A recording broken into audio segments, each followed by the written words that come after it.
პარადოქსი ისტორიის, ვინი ფიქრობდა ამას თუნდაც რამდენიმე წლის წინ, რომ საქართველოს ერთადერთი ქვეყანა არის რეგიონში, რომელიც არ არის ამერიკის სტრატეგიული პარტნიორი. და საქართველოს არის რეგიონში ფაქტობრივად ერთადერთი რუსეთის პოლიტიკის გამტარი ქვეყანა. ერთადერთი, ხო? ბექა კობახიძე, ისტორიკოსი, ილიას სახელმწიფო უნივერსიტეტის პროფესორი და თანამედროვე საქართველოს ისტორიის სამაგისტრო პროგრამის ხელმძღვანელი. ასევე ავტორი პოდკასტისა აქტუალური ისტორია. ქართულად ვერ აღვიქვამ ადამიანს, რომელსაც დამოუკიდებელი თავისუფალი ქართული სახელმწიფო არ უნდა. მიჭირს ეგეთი ადამიანის ქართულად აღქმა. ბექას ინტერესის საგანია საქართველოს დემოკრატიული რესპუბლიკის საგარეო პოლიტიკა და კავკასიის რეგიონში რუსეთის და დასავლეთის დიდი სახელმწიფოების გეოპოლიტიკური ინტერესების ურთიერთკვეთა. პრინციპში შეუძლებელი არის საქართველოს და რუსეთის შეთანხმება, იმიტომ რომ მათი ეროვნული ინტერესები დიამეტრულად აცდენილია ერთმანეთს. ანუ საქართველოს თუ არ იქნება პროექტი როგორც დამოუკიდებელი სახელმწიფო და თუ იქნება ვთქვათ რუსული პროექტის ნაწილი, ანუ გუბერნია, ხო? კი ბატონო, მაგრამ თუ ჩვენ გვინდა დამოუკიდებელი სახელმწიფო, რუსულ პროექტს აცდენილები ვართ ყველა ვარიანტში და იმის იმედად ყოფნა, რომ აი ამას მივცევ რუსეთს და ის მეც არ მოიტყო, სული სიბრიყვე არის. და აი ამ ინტერვიუში ჩვენ ვლაპარაკობთ როგორც საქართველოს პირველ რესპუბლიკაზე და მისი დაცემის დღეებზე, ასევე იმ ფართო კონტექსტზე, რაც განაპირობებს ხოლმე ცალკეული ქვეყნებისთვის დამოუკიდებლობის ქონისა და შენარჩუნებისთვის ხელსაყრელ გარემოს. საქართველოს დამოუკიდებლობა განწირული იყო მას შემდეგ, რაც ბაქო დაეცა 20 წლის აპრილში. უკვე მერე დროის საკითხი იყო ეს ფიზიკურად როდის მოხდებოდა და ფიზიკურად როდის შემოვიდოდნენ წითელი ჯარები, თორემ პოლიტიკურად ეს ამბავი 20 წლის აპრილში დასრულდა. საქართველოს გამოდის ამ ეგრეთ წოდებულ პოსტსაბჭოთა სივრცეში ერთადერთი ქვეყანა, რომელმაც საკუთარი დამოუკიდებლობა დაკარგა ომში. სანამ საერთოდ დასავლეთში გაიგეს, რომ ომი დაიწყო, რუსული ჯარები თბილისთან იდგნენ და შეიარაღება, რომ საფრანგეთმა გამოაგზავნა, ეს იყო უკვე მარტში, თბილისი დაცემული იყო, ხო? ვცდილობთ გავერკვეთ პროპაგანდაში, მითებსა და რეალობაში და ასევე ვეხებით თანამედროვე ისტორიის სწავლის, სწავლებისა და კვლევის სფეროებში გაჩენილ სირთულეებს. ისტორიოგრაფიის მოდერნიზაცია უნდა მოხდეს საქართველოში და საბჭოთა სკოლის პარალელურად მაინც რაღაცა სხვა სკოლა გაჩნდეს ისტორიოგრაფიაში. ამას ვაკეთებდით და უცებ უნდა დაიხო. არიან კარის ისტორიკოსები, რომლებმაც უნდა თქვან ეს, უნდა გააკეთონ ეს, მათ იქნება ტრიბუნა, ალტერნატიული ხმები რაღაცა არ უნდა იყოს. აქ მივდივართ რა.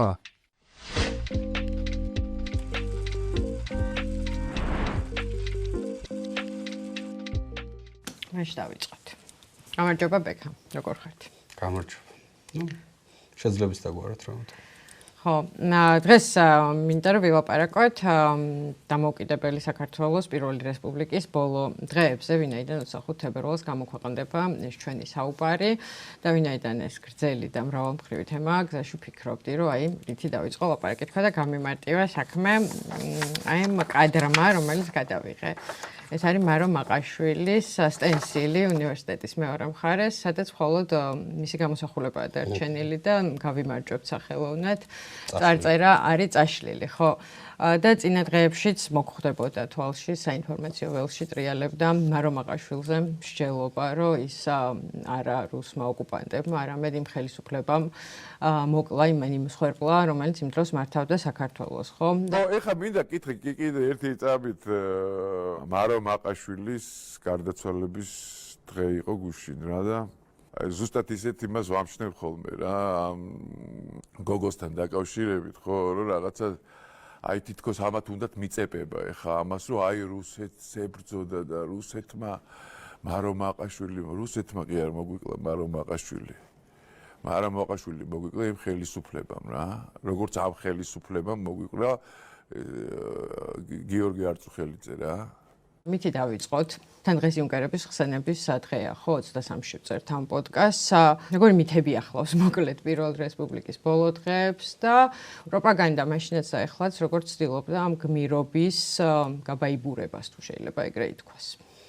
ხო, მითები ბევრია და ეს შეიქმნა იმ თავითო დაიწყო ამითების შექმნა 1920-იან წლებში მაგალითად ის რომ რაღაც თითქოს იმ მთავრობას ჰქონდა უამრავი რაოდენობის იარაღი, რომელიც აი მოღალატეებმა არ გამოიყენეს და დალპა საწყობებში ეს იარაღი, რაც მას შემდეგ რაც გაიხსნა არქივები და არქივებში შევედით, მუშაობთ, აღმოჩნდა რომ არაფერი იქ არ ყოფილა, რაც არ გამოგვიყენებია.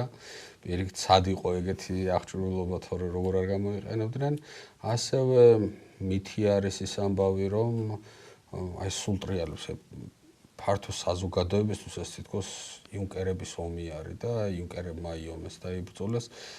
სინამდვილეში თუ ზუსტად მახსოვს რიცხვი იყო სულ 186 იუნკერი. აქედან 186 მთლიანობაში, მაგრამ იქ რაღაც ზოგი ავად იყო, ზოგი ის და 170-მდე მიიღო საბრძოლო მოქმედებებში მონაწილეობა და სულ 9 იუნკერი არის დაღუპული. მთლიანობაში თბილისის, ქვეყნის თავდაცვაში ბევრად მეტი, მაგრამ უშუალოდ თბილისის დაცვაში მონაწილეობდა დაახლოებით 12,000 ადამიანი. ჰუმანიტარების ძლიერი მხარე არ არის მათემატიკა, მაგრამ დაახლოებით ხო გვესმის 1%-ზე ცოტა მეტი არის 180 ან 170 12,000-თან მიმართებით. არა, ამ იუნკერებმა ძალიან მაგრად იბრძოლეს და რაღაც ყველა ის სახელი და ტიტული თუ ამბავი, რომელიც მათზე არის, აბსოლუტურად დამსახურებულად არის და ამისი გვერდზე გადადება ნამდვილად არ ევარგებს, მაგრამ მეორე მხრივ არ ევარგებს ის, რომ ვიღაცას იუნკერის სტატუსი რადგან არ ქონდა და ასეთი იყო 98% ნახევარი, ხო, ზოგი იყო ჯარისკაცი, ზოგი გვარდიელი, ზოგი მოხალისე, ყველამ თანაბრად დადო ის საკუთარი სიცოცხლე და ხშირად ეს გვავიწყდება ხოლმე რაღაცნაირად ჩაკარგული არის ამბავში. 23 თებერვალიც ახსენე. ეს როდის გაჩნდა კალენდარში იუნკერების ხსენების დღეთ? ეს იყო წითელ არმიელის დღე თავის დროზე. მთელი საბჭოთა კავშირის დროს. ხო, მთელი საბჭოთა ისტორიის მანძილზე იყო წითელ არმიელის დღე. დღესაც რუსეთში აღინიშნება ეს დღე. მერე არ მხოლოდ წითელ არმიელს, არამედ კაცების დღე იყო, ასე რომ კაცების 8 მარტი შეიძლება ითქვას.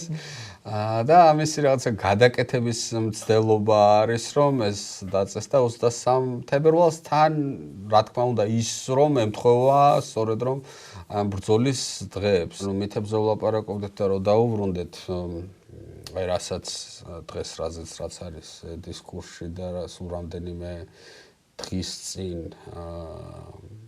ერთ-ერთმა პროპაგანდისტმა წამყვანმა ახსენა, რომ რუსეთს კი არ მოუკლავსო იუნკერებიო, არამედო იმ ხელისუფლებამ მოკლავ.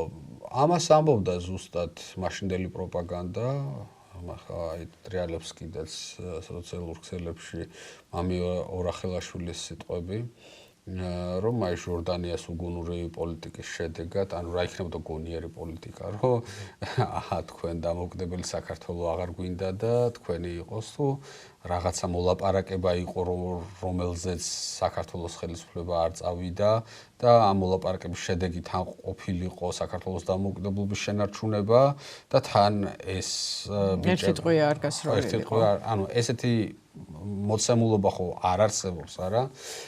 ვინც არ წავიდა, ვინც წავიდა უпростоრად ასეთ მოლაპარაკებებზე, მაგალითად სომხეთში საქართველოს ოკუპაციამდე 2 თვით ადრე პრინციპში 1920 წლის 2 დეკემბერს შედგა სომხეთისა და საბჭოთა რუსეთის მთავრობებს შორის მოლაპარაკება, დაიდო ხელშეკრულება, რომლის მიხედვითაც სომხები დაშნაკები გადააბარებდნენ ძალაუფლებას ბოლშევიკებს, შეიქმნებოდა კოალიციური მთავრობა, სადაც 5 წევრი იქნებოდნენ ბოლშევიკები, ხოლო 2 წევრი იქნებოდნენ დაშნაკები და მათ ერთად უნდა გაედევნათ თურქები სომხეთის ტერიტორიიდან.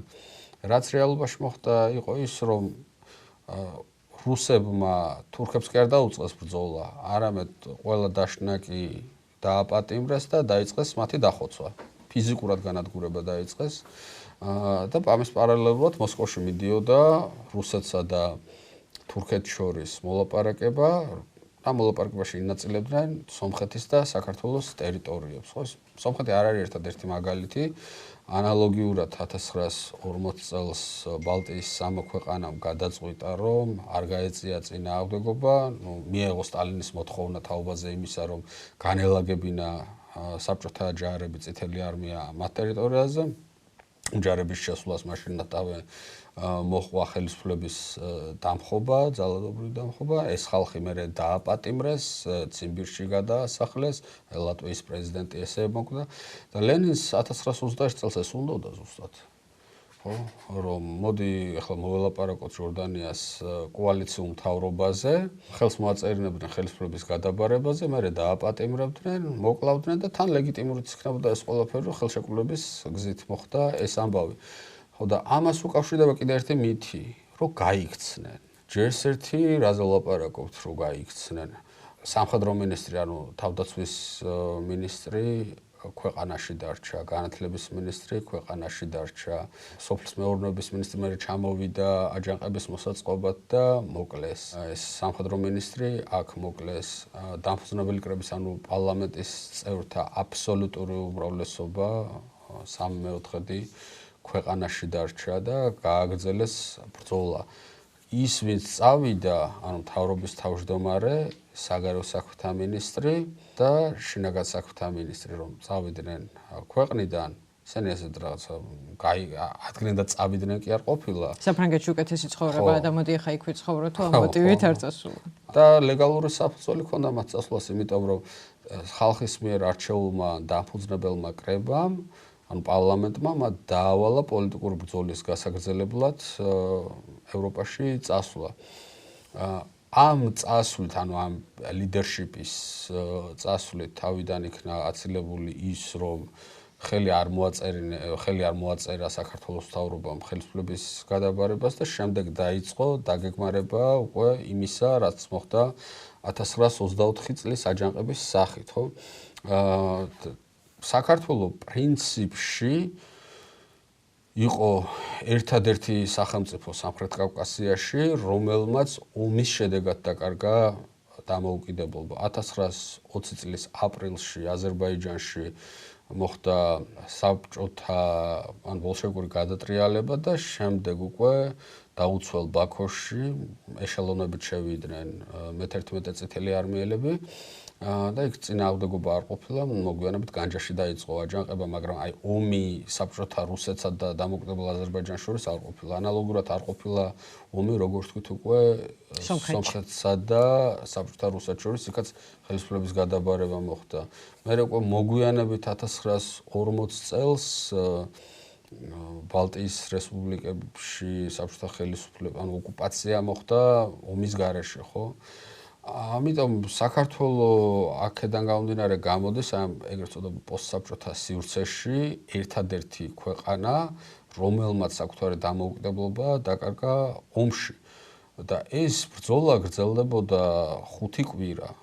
ანუ ჩვენ ხო, მარტო 25 თებერვალიც არ იყო, მანამდეც იყო და მერეც იყო. ხო, რა თქმა უნდა. ანუ დაიწყო 11-12 ანუ მხოლოდ ეს კოჯორტაბახმელას მისადგომები არ იყო, სადაც შეტაკებებს ჰქონდა ადგილი. მე მგონი ეგეც ის არის დამკვიდრებული ცოდნა, რომ ერთ ადგილას იყო და მერე დამთავრდა ყველაფერი. მარტო თბილისის თავდაცვა რო ავიღოთ, იყო 3 სექტორი თბილისის თავდაცვაში, ხო? და კოჯორტაბახმელა არის ერთ-ერთი სექტორი ამ 3 სექტორიდან და ამის გარდა ომი მიდიოდა აფხაზეთში. აფხაზეთი ბოლშევიკებმა მარტში აიღეს. მანამდე ვერ აიღეს.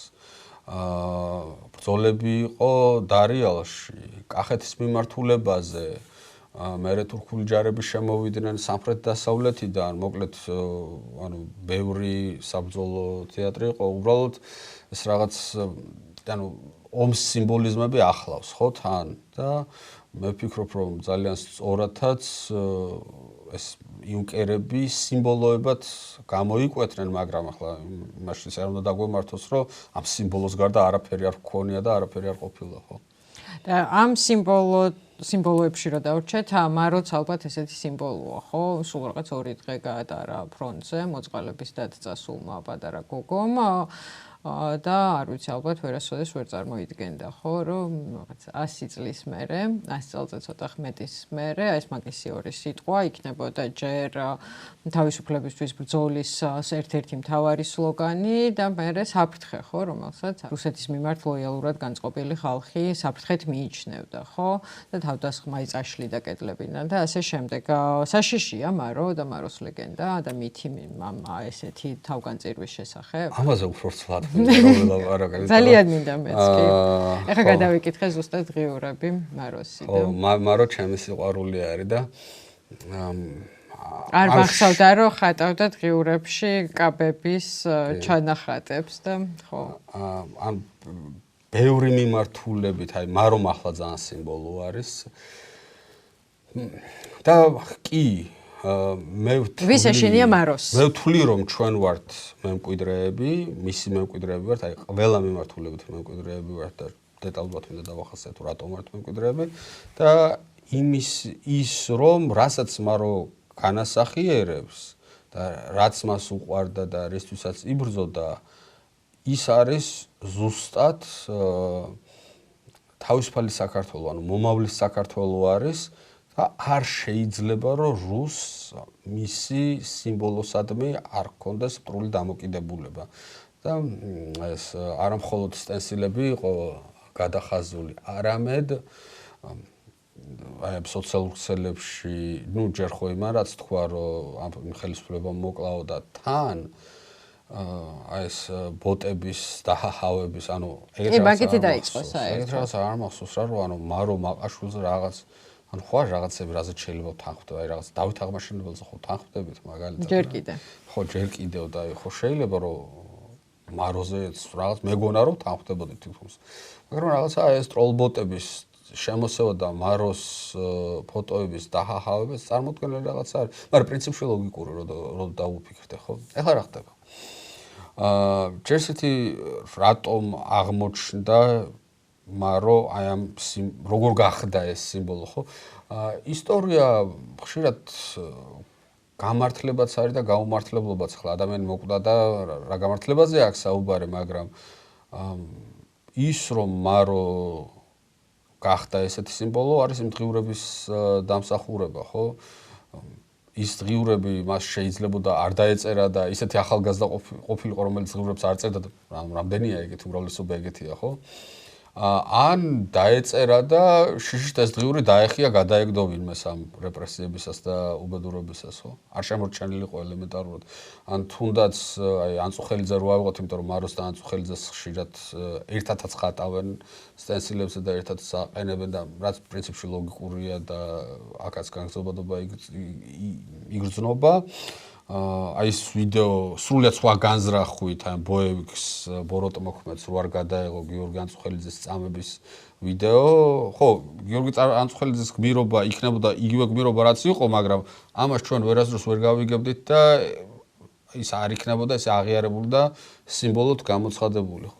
ამ თვალსაზრისით, ანუ ამ ამბავმა რომ ის დღიურებს წერდა, ის ცნობილი წერილი, რომელიც ფრონტიდან მოიწერა, სადაც წერია რომ გავიმარჯვებთ სახელოვნად, ის ამბავიც რომ ის კოტე მაყაშვილის ქალიშვილი იყო და ამან ამ დოკუმენტაციის შემონახვას შეუწყო ხელი, თორემ შეიძლება ვიღაც სადღაცა შორეული სოფლიდანაც ყოფილიყო ადამიანი, რომელიც იგივე გულით იბრძოდა რა, მაგრამ ნუ რაღაცა ან დღიური არ დაწერა, ან მამას არ გაუგზავნა, ან მამამ არ შეინახა. ან მე არავინ იპოვა, იმან კი შეინახა, მაგრამ იდოსა. კი ბატონო. და შეიძლება სადღაც დევს ესეთი რვეული ან წერილები და იქ სადღაცა ღრმა სოფელში ამას არავინ არ აქცევს ყურადღებას და რაღაც ერთ დღეს ისტორიკოსმა იპოვოს, ან ვერ იპოვოს. მოკლედ, რო დაუბრუნდეთ მაროს საკითხს, ვინ არის ეს, ან რატომ არის მნიშვნელოვანი, ხო?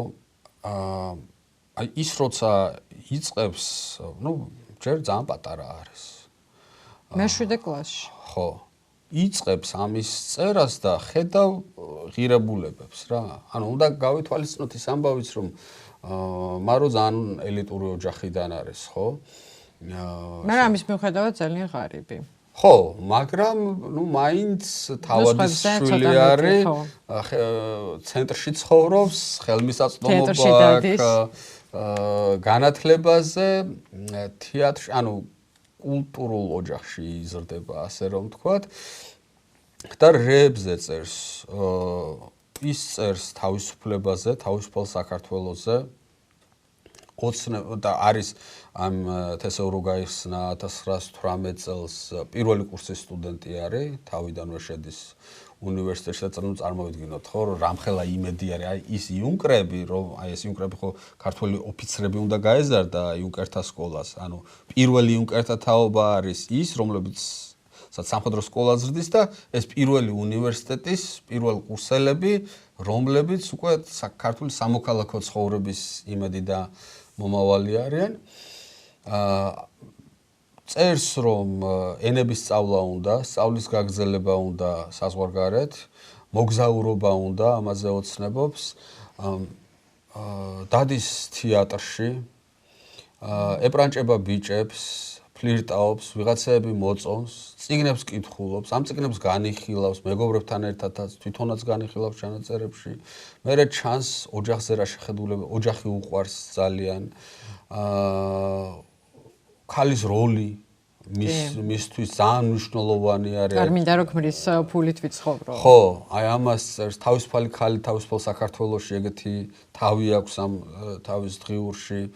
მამაზე ამბობს, რომ აი დღეს რაღაცა დედა ცუდად არის და მამამ რაღაცა ოჯახის საქმეები გააკეთა და ამას მოუწონებს მამას, რომ მამა ესეთნაირად იქცევა. მერე სამშობლოს დაჭერა. მიუხედავად იმისა, რომ სადილი ერთი სიგემრიელი გამოვიდა მამას.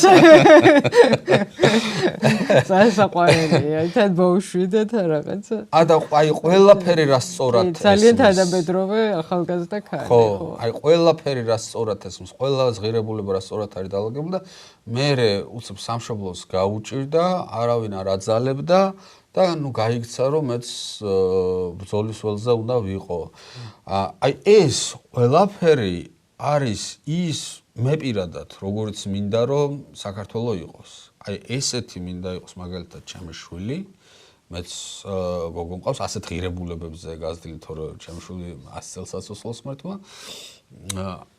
რავი, თუ ესეთი შვილს გავს და მე ძალიან ამაყი ვიქნები და თუ ბევრი ესეთი შვილი ეყოლება საქართველოს, ეგ იქნება საქართველოს წარმატება და გამარჯვება და მაშინ აი ეს ყველაფერზე აისახება მე, რა ვიცი, ტერიტორიული მთლიანობა და სოციალური კეთილდღეობა და განათლების ყველაფერზე აისახება ეს თუ ბევრი მარო გვეყოლება. ამიტომ არის ესეთი როლ მოდელი ეს ადამიანი და არ შეიძლება რომ ხო ბუნებრივია რა რომ ამ სიმბოლოს რო არ ებრძოდნენ გამორიცხულია, მაგრამ რას ვამბობ, იყო კამათი რომ აი თქვათ აი პროტესტის სლოგანი უნდა იყოს თუ არა, გავიმარჯვებთ სახელოვნად, იმიტომ რომ ნუ ეს დაწერა მაგრამ და მისი ამბავი არ დამთავრდა ხო, კარგად არ დამთავრდა, მაგრამ მე ესე არ ვიტყოდი რა. იმიტომ რომ ვინც მარო მოკლა და იმ მომენტში დაამარცხა, ის ხალხი საფლავებიდან ამოთხარეს და გადააგდეს.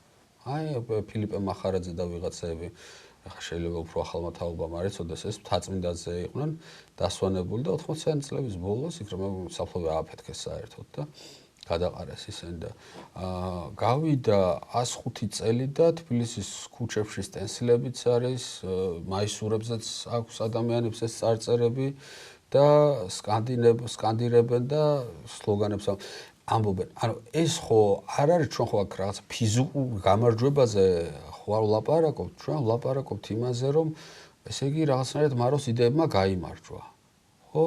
ან სულ მინიმუმ ეს იდეები ისევ იბრძვიან. მაგრამ თავისთავად ეგეთ ცოცხალ სახეს, არ ვიცი, სპეტაკ ადამიანს, ხო, რაღაც პატარა გოგოს, რომელიც როცა საჭირო იყო ბეჯითად იქცეოდა, ოჯახი უყვარდა, სწავლობდა, მეგობრებთან დადიოდა ასე შემდეგ, როცა მე ქვეყანას გაუჭირდა სამოქალაქო ცხოვრებაში ეს ნაბიჯი გადადგა, ხო, ფაქტობრივად იდეალურ ადამიანს, ხო, რომელიც დიდი ხანია ცოცხალი არ არის, როცა ხელისუფლება თუ ხელისუფლებასთან აფილირებული ძალები გადაწყვეტენ, რომ ამას დავესხათ თავს, ეს რაზე რა რისი სიმპტომია? იმიტომ რომ ხო რაღაცა გადაწყვეტილება რო აი რაც თქვი რომ დავით აღმაშენებელზე მეგონა რომ მაინც ვარ შეთანხმებული. ანუ მაროზეც ხო პრინციპში არ არის რთული რომ შეთანხმდე რომ თან ახლა რეალურ საფრთხეს წესით არ გიქმნის. არა უქმნის, როგორ არ უქმნის. აუ ერთ რაღაცა უნდა ჩავამთავრო და მე მაგ კითხვებზე გაგცემ პასუხს. ხო, და მარო რომ სიმბოლოა თქო და ერთი და მარტო არ არის თქო, ეს მაროს დღიურიდანაც ჩანს რა. ამას წინათ ვეხმარებოდი მაროს დღიურების ინგლისურენოვან გამოცემას. და მარო იქ ახსენებს ბევრ სახელს, ადამიანების სახელს ახსენებს, რომლებიც ფართო საზოგადოებისთვის არ არიან ცნობილები. და მაგრამ სკოლიოები დაჭირდა ამას, რომ ამას რო ახსენებს ეს ვინ არის, ეს ვინ არის, ეს ვინ არის და რო ჩხრიკავ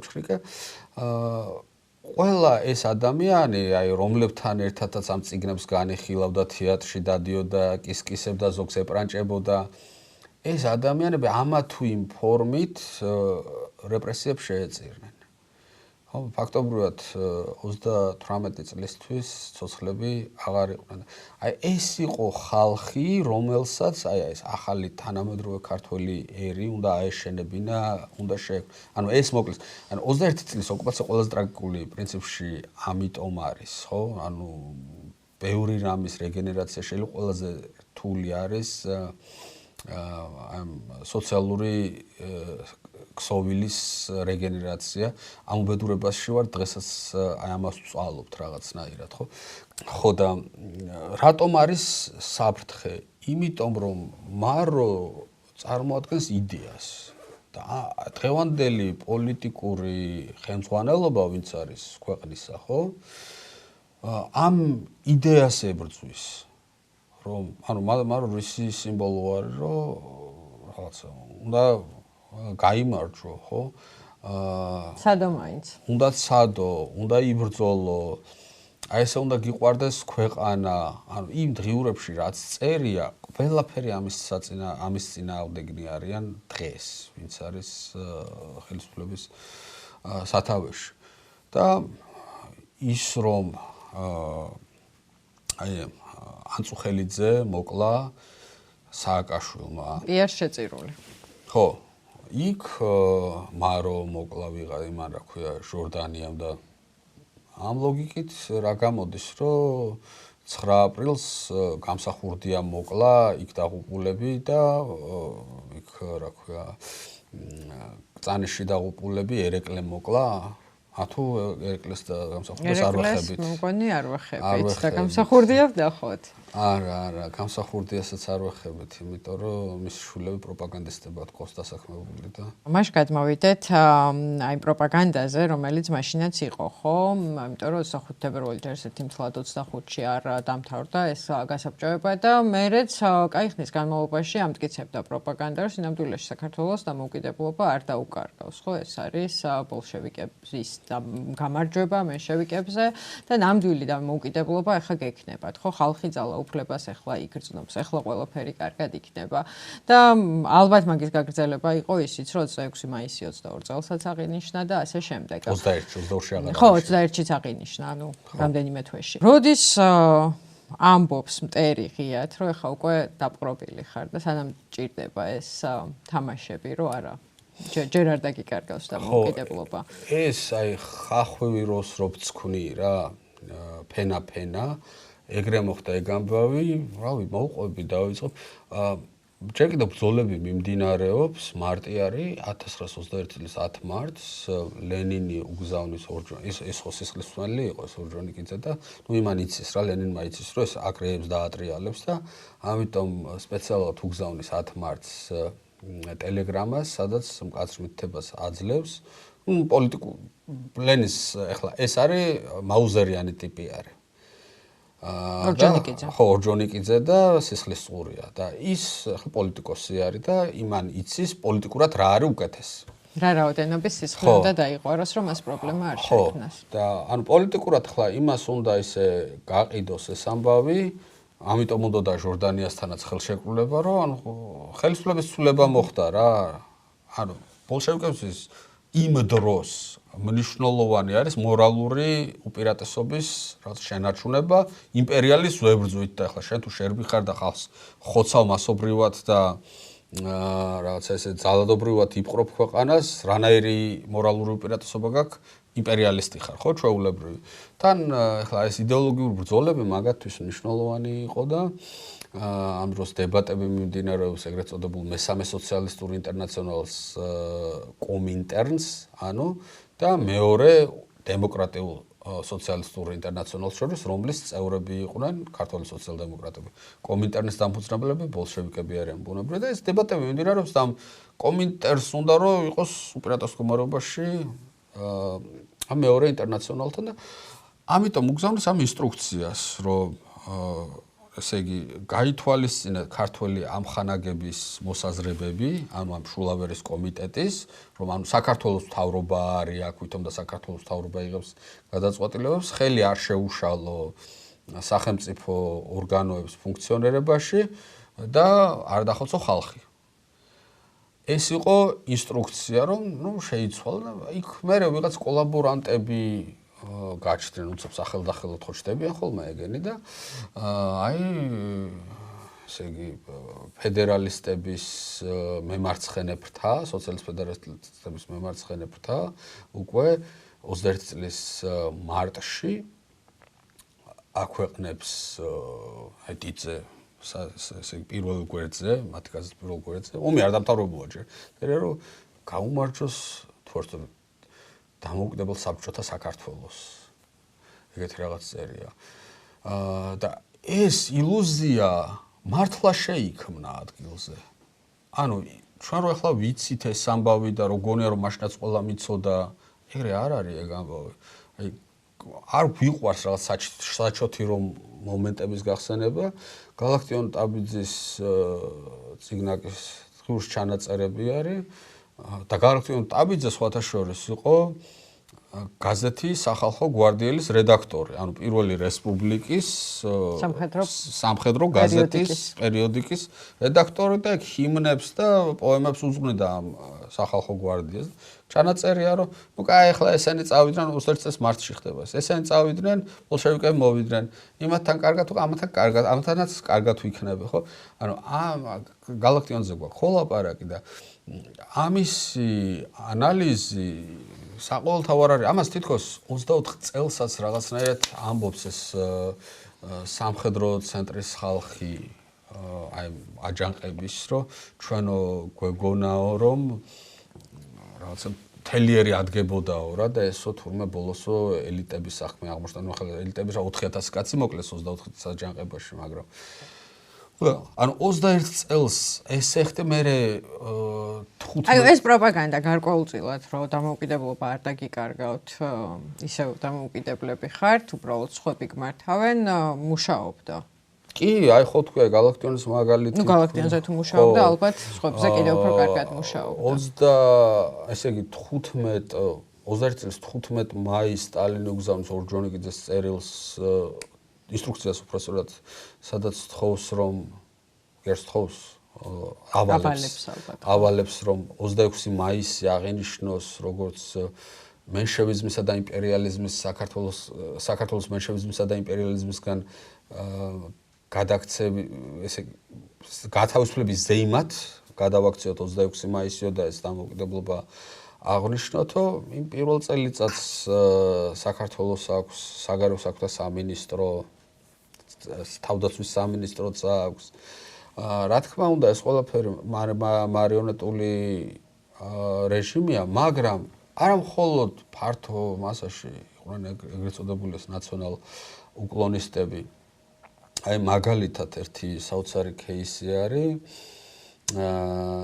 იყო მალაქია ტოროშელიძე კაცი ბოლშევიკი და მისი ცოლი არის მინადორა ორჯონიკიძე სოციალ-დემოკრატი ანუ ქმარმა ჩამოაგდო ხელისუფლებიდან ცოლი იყო პარლამენტის წევრი ხო პარლამენტის წევრი არის მინადორა და წერილი არის და ანუ ამ წერს ხოლს და ამ წერილში შენ ხედავ რომ ამ მალაქიას 21 წელს ჯერა ამ ცოლს ხო არ ატყუებს ახლა რა ცოლისადმი არის პირად წერს ჯერა რომ რაღაც დამოუკიდებელი საბჭოთა საქართველოს ჩამოეკიდა ცის კაბადონზე ხო და იქ არიან რაღაცა კოტეცინცაძეები და ეს სხვადასხვა უკლონისტები რომლებსაც ეს უნდათ და მე ამას მოყვა ეგრეთ წოდებული ქართველთა საქმე ხო 22 წელს როცა სტალინმა რაის დამოუკიდებლობა მოგინდათო თქვენო და ესენი ლენინთან გარბიან საჩივლელად და მთელი ეს არის რა ქვია გარჩევები არის კრემლში მე ლენინი ჯანმრთელობის გამო ფაქტობრივად ვეღარ ერევა ამ საქმეში და მოკლედ როდის დადგა ეგეთ როცა მიხვდნენ რომ არანაირი დამოუკიდებლობა არ გვაქვს ანუ ალბათ ეს ერთიანად მთელ ქვეყანაში არ დგება ეგეთ რომ მაგრამ ცხადი როდის გახდა ბუნდოვანება როდის გაიხატა ესე იგი ალბათ უკვე 22 წელს იმიტომ რეპრესიები მალევე დაიწყეს 22 წელს არა საქმე რა იყო იცი აი მაგალითად აზერბაიჯანში რომ უბრძოლელად დაიკავეს 20 წლის აპრილში, მაისში განჯაში დაიწყო დიდი აჯანყება და აი სისხლის გუბეები დააყენეს. და 20 წლის ივნის-ივლისის მდგომარეობით, როცა უკვე აი ვინც წინააღმდეგობის გამწევი ყველა დახოცეს, აზერბაიჯანში წინააღმდეგობის რესურსი აღარ დარჩა ფაქტობრივად. სომხეთში 21 წლის თებერვალში, როცა სომხეთიდან მთელი წითელი არმია საქართველოში წამოვიდა და სომხეთი დაიცალა წითელი არმიისგან, დაშნაკებმა მოაწყოს აჯანყება და დაიბრუნა ერევანი აიღეს და დაიბრუნა სომხეთი და მე საქართველოს დაპყრობის შემდეგ რომ წითელი არმია დაბრუნდა სომხეთში, სრულად გაწყვიტა ის ხალხი და 21 წლის გაზაფხულის მდგომარეობით სომხეთში არანაირი წინააღმდეგობის გაწევის რესურსი არ იყო. მაგრამ საქართველოში, აი ლენინის ინსტრუქცია რო ახსენეთ ზეგან 10 მარტს გააგზავნა ლენინმა თქო, გაუგზავნა ორჯონიკიძეს თქო, რადგანაც მასობრივი ტერორი 21 წლის მარტში არ დაწყებულა პოლიტიკური მიზანშეწონილობიდან გამომდინარე, ხო?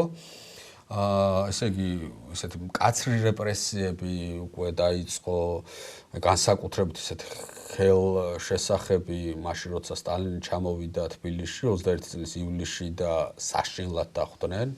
საშინლად, აი რასაც უკვე გამოაპანღურეს, მუშებთან იყო შეხვედრა და რუსულად დაიწყო ლაპარაკი და აქედან უყვიროდნენ, რომ ქართულად ილაპარაკები, მან თავი მართლა რომ მე ხამდენი ხანი წასული ვარო და კარგად ვეღარ ლაპარაკობ ქართულადო.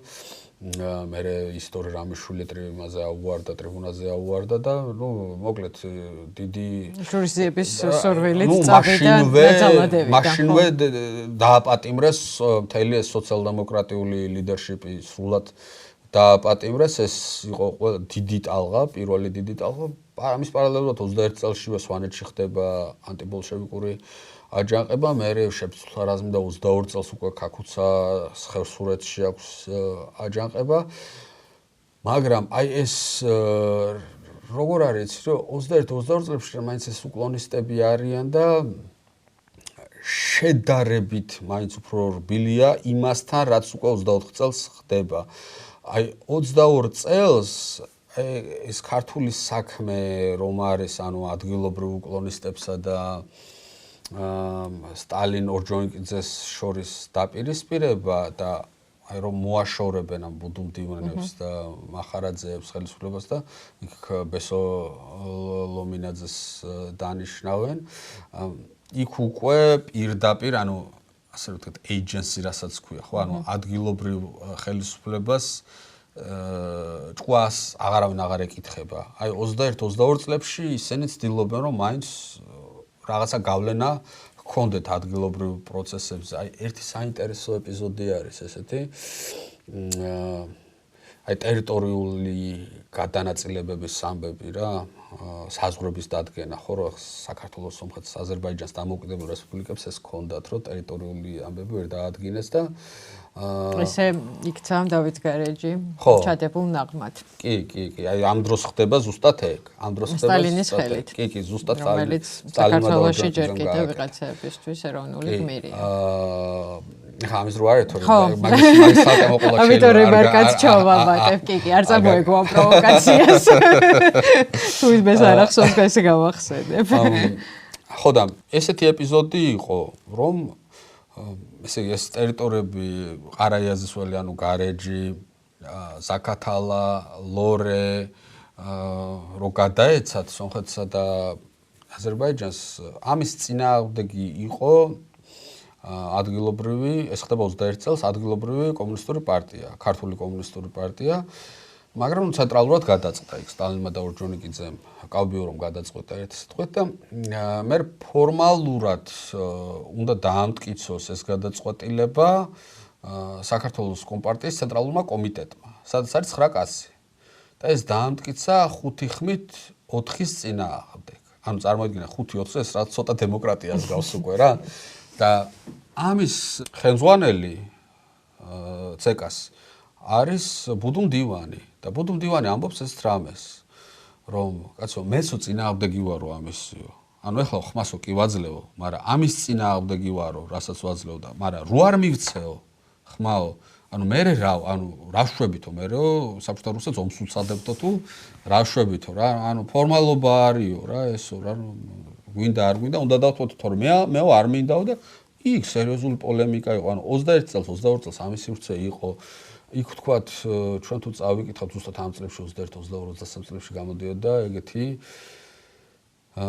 რევოლუციის მატიანე, რომელიც იყო ქრონიკები, ან მოგონებები ბოლშევიკ რევოლუციონერების და აი ეს რო შევადაროთ იმას, რაც უკვე 30-იან წლებში იწერებოდა, ხო რა, დემოკრატია. იქ ჯერ კიდე ხო, არას არსებობდა. ხო, იყო თავისუფალი სივრცე იმისი, რომ თქვა თუნდაც მოგეხსენიებია, რომ შენთან ერთად რევოლუციაში ვიღაცა მენშევიკიც იყო. ხო, არ ადიდებდი იმას და არ აკებდი, მაგრამ იყო რა კაცი ვიღაცა, რომელთან ერთადაც იბრძოდიან სტალინისთვის სოსო გეწოდებინა მაშინ, ხო, მე აღარ შეიძლებოდა ეგეთ რაღაცა. აი, ორჯონიკიძის პირსისხლიანობასა და სტალინს სოსოზე გადმოვალ, ეგ ხო ალბათ ცინიზმიც არის და ბედის ირონიაც, რომ საქართველოს დამოუკიდებლობა დაკარგა ქართველების ხელით დიდწილად. შინ თუ გარედან შეომავალი ქართველების ხელით და მე ზოგჯერ მაქვს ხოლმე თავში ეგ ფიქრი, რომ ამდენ შეიძლება ადამიანს, რომელიც სრულიად არა ქართულ საქმეს აკეთებს, მარტო იმიტომ რომ გვარი შვილი თან ზეთი უმთავრდება, ქართველი დაარქვა, ხო? ერთი საკითხი ალბათ ეგ არის, რამდენად ქართველები იყვნენ ეს ადამიანები, რომლებმაც საქართველოს მოკლეს ფაქტობრივად, პირველი ქართული სახელმწიფო და მეორე თვითონ მათ რა ბედი ეწიათ, იმიტომ რომ მარტო სტალინი და ორჯონიკიძე ხო არ იყვნენ, იქ ბევრი ხალხი იყვნენ, რომლებსაც აი როგორც თქვი, ნაწილი საფლავებიდან ამოთხარეს და ნაწილი თავისუფლად თანამებრძოლებმა მალევე გასცეს, დახოცეს და ასე შემდეგ. აი მაქართველებზეც მათთვის ვისაც კარგად არა მოусმენია და უსწავლია, მაგ დროის ამბები ალბათ 1-2 სიტყვის თქმა საინტერესო იქნება. ხო, ქართველები არიან შენი თქმით ეს ქართული გვარების მქონე ხალხი? ეხა აქ ჩვენ რას ვდებთ? იმიტომ რომ განსაკუთრებით სტალინის შემთხვევაში ალბათ ეს ხო, აი სტალინით დავიწყოთ, ხო? ანუ რას ვდებთ ჩვენ ქართველობაში? ანუ რა მნიშვნელობას ვანიჭებთ ქართველობას? ანუ ჩვენ თანამედროვე გაგებით, მე ესე მესმის და ესე მჯერა ყოველ შემთხვევაში. ქართულად ვერ აღვიქვამ ადამიანს, რომელსაც დამოუკიდებელი თავისუფალი ქართული სახელმწიფო არ უნდა.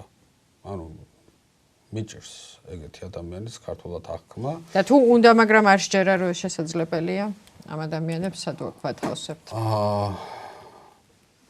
დაველაპარაკებთ. საერთოდ თავსებავდე? ხო. და აი სტალინი არის მე-19 საუკუნის ეპოქის, როგორც ასეთი ეპოქის შვილი. ეს არის იმპერიების ეპოქის შვილი. მას ცხოვრების არც ერთ ეტაპზე არ სჯეროდა, რომ შეიძლება არსებობდეს დამოუკიდებელი სახელმწიფო. უბრალოდ არ სჯეროდა ამის. ანუ საქართველოზე არ არის ლაპარაკი, ხო, საქართველო პატარა არის მართლა და სტალინს არ სჯეროდა მაგალითად პოლონეთის დამოუკიდებლობის და არ შეეროდა რომ პოლონეთმა შეიძლება და პოლონეთის ხალხს შეიძლება ჰქონდეს დამოუკიდებელი ნება. ის გულწრფელად მთელი ცხოვრება განიხილავდა პოლონეთს როგორც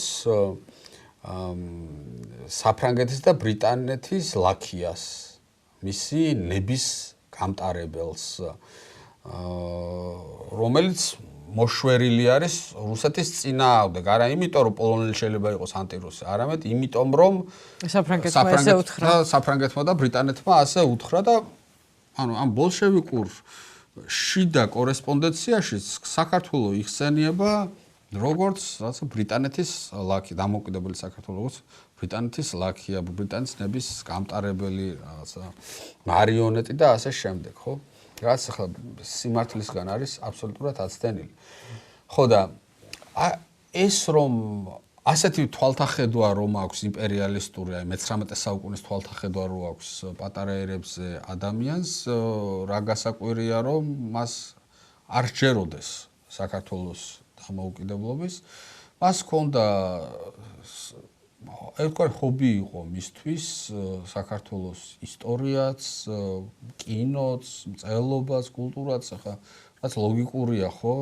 რაღაცა, ჩეჩნურად ვერ კითხულობდა და რა ენაზეც კითხულობდა, ორ ენაზე კითხულობდა სულ რუსულად და ქართულად და ის იყო მისი ჰობი. ხო და არ სჯეროდა ამისი საქართველოს დამოუკიდებლობის არანაირად ერთი, მაგრამ აი დაჯერებამდე უკვე აი პიროვნული ამბავიც არის, ხო 1908 წელს როგორ მიდის ის საქართველოსდან, მიდის მენშევიკებთან პოლიტიკურ ბრძოლაში დამარცხებული, ხელმოცარული შეიძლება ითქვას და ბრუნდება შურისძიებისთვის. როგორც არავინ ესე მიდის. როგორც არავინ, აქ არავინ არ არის. ანუ 1908 წლის მდგომარეობით ვინ არის? ცოტა უნიჭო პუბლიცისტი. ხო, სოსო ჯუღაშვილი ვინ არის 1908 წლის მდგომარეობით? არც არავინ არ არის. და შურისძიებით ბრუნდება კიდევ ერთი რაღაცა ამბავი არის, რომ სანამ საქართველოს საბჭოთა სახელმწიფოს ნაწილი არ არის, ის არის ემიგრანტი. ანუ რაღაცა სხვა ქვეყნიდან არის რუსეთში მოხვედრილი და რაც მის პოზიციებს ნამდვილად არ აძლიერებს ხელისუფლებისთვის ბრძოლაში. ხო და ანუ როგორც კი საქართველოს აღარ არის, ემიგრანტიც აღარ არის. ხო, ის ემიგრანტი აღარ არის, ხო, იმიტომ რომ ნაწილი არის ამის, რა ქვია, იმპერიის ნაწილი არის. ხო და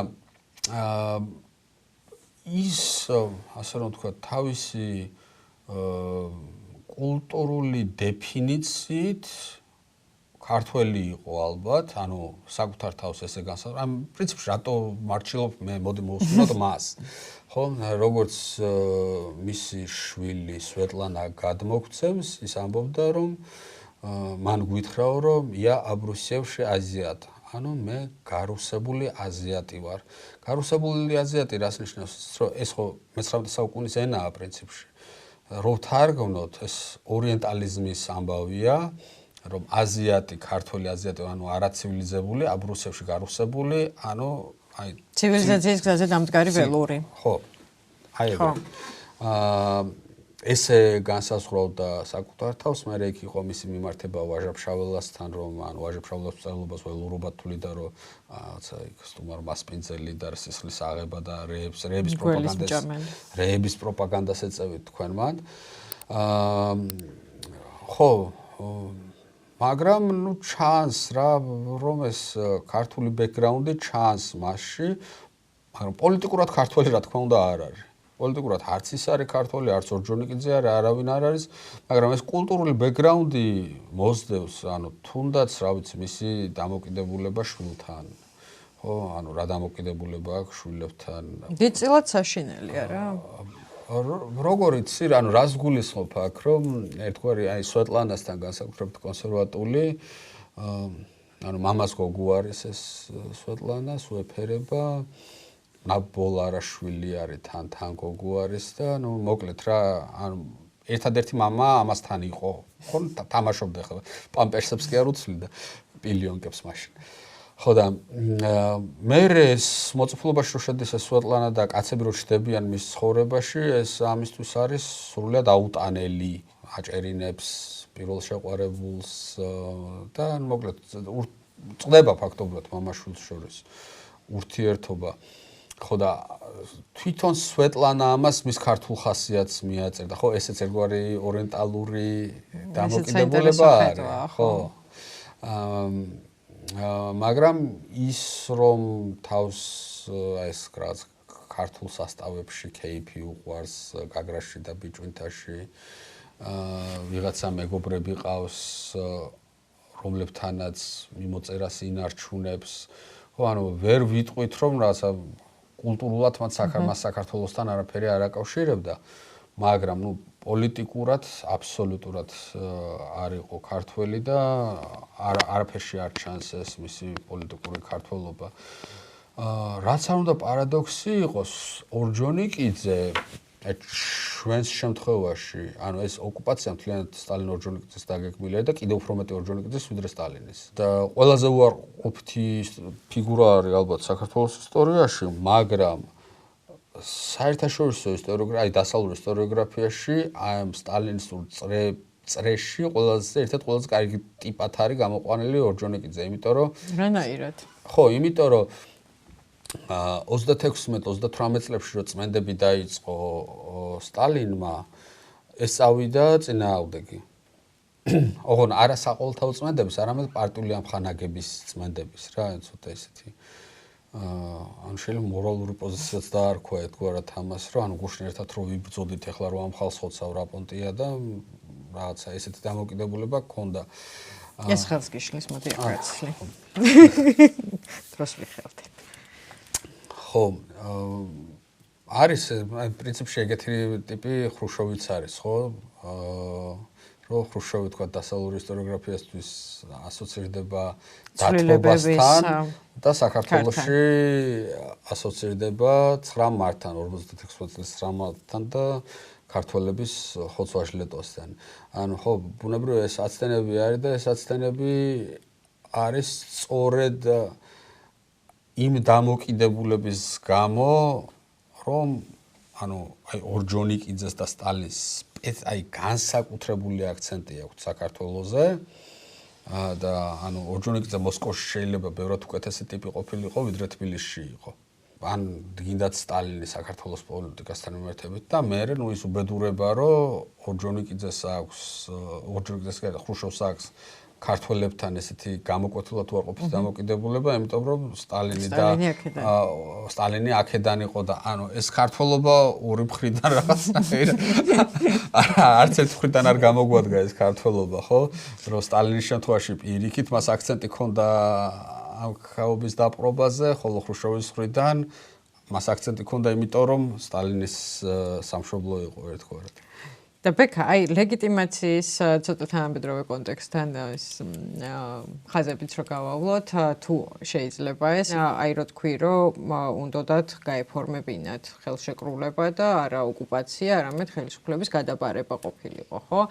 და მერეც მე მგონი რაღაცა ხანი ეს იყო თემა, რომ ანუ აღიარება, არ აღიარების საკითხი. დღესაც ხო ისმის საკანონმდებლო ცვლილებები დაგიჭერთ თუ არ მაღიარებ, გიყვარ ვარ თუ არ გიყვარ ვარ და ასე შემდეგ. ეს ლეგიტიმაცია თუ ესეთი პირსისხლიანი საშინელი საზარელი ქვეყანა იყო საბჭოთა რუსეთი, რომელიც მე საბჭოთა კავშირად გადაკეთდა, ხო, მალევე. რატო აღელვებდა ლეგიტიმაციის საკითხით, ეპყრო ეს პატარა ქვეყნები, რომლის დამოუკიდებლობის უფლებასაც ისედაც არ აღიარებდა, ხო, აი რაში ჭირდებოდა, რომ გაეფორმებინა სომხეთთან, აზერბაიჯანთან, საქართველოსთან, ამ სხვა ქვეყნებთან ისეთი ხელშეკრულებები, რომ საერთაშორისო სამართლის ნორმებით ყველაფერი კაფიო და მოწესრიგებული ყოფილიყო. საქმე ის არის, რომ საბჭოთა რუსეთი 1917 წლიდან მოყოლებული და პრინციპში სანამ ხელისუფლებაში მოვიდოდნენ მანამდე თვითონ ბოლშევიკები, პოზიციონირებდნენ როგორც ანტიიმპერიალისტური ძალა. ეს ჩვენთვის ახლა ეს რაც ცოტა სასილოთად შეიძლება გამოიყურებოდეს, რომ რას მეთამაშები ახლა რა, ხო იასნია ყველაფერი რა, მაგრამ ეგრე არ არის მაშინ. ჯერ ერთი ბევრზე ეს თამაში ჭრის და მეორე ეს მორალური უპირატესობა რომ უნდათ და ეს დებატები რო აქვს, აი ხა ერთ მაგალითს მოვიყვან. 1922 წელია.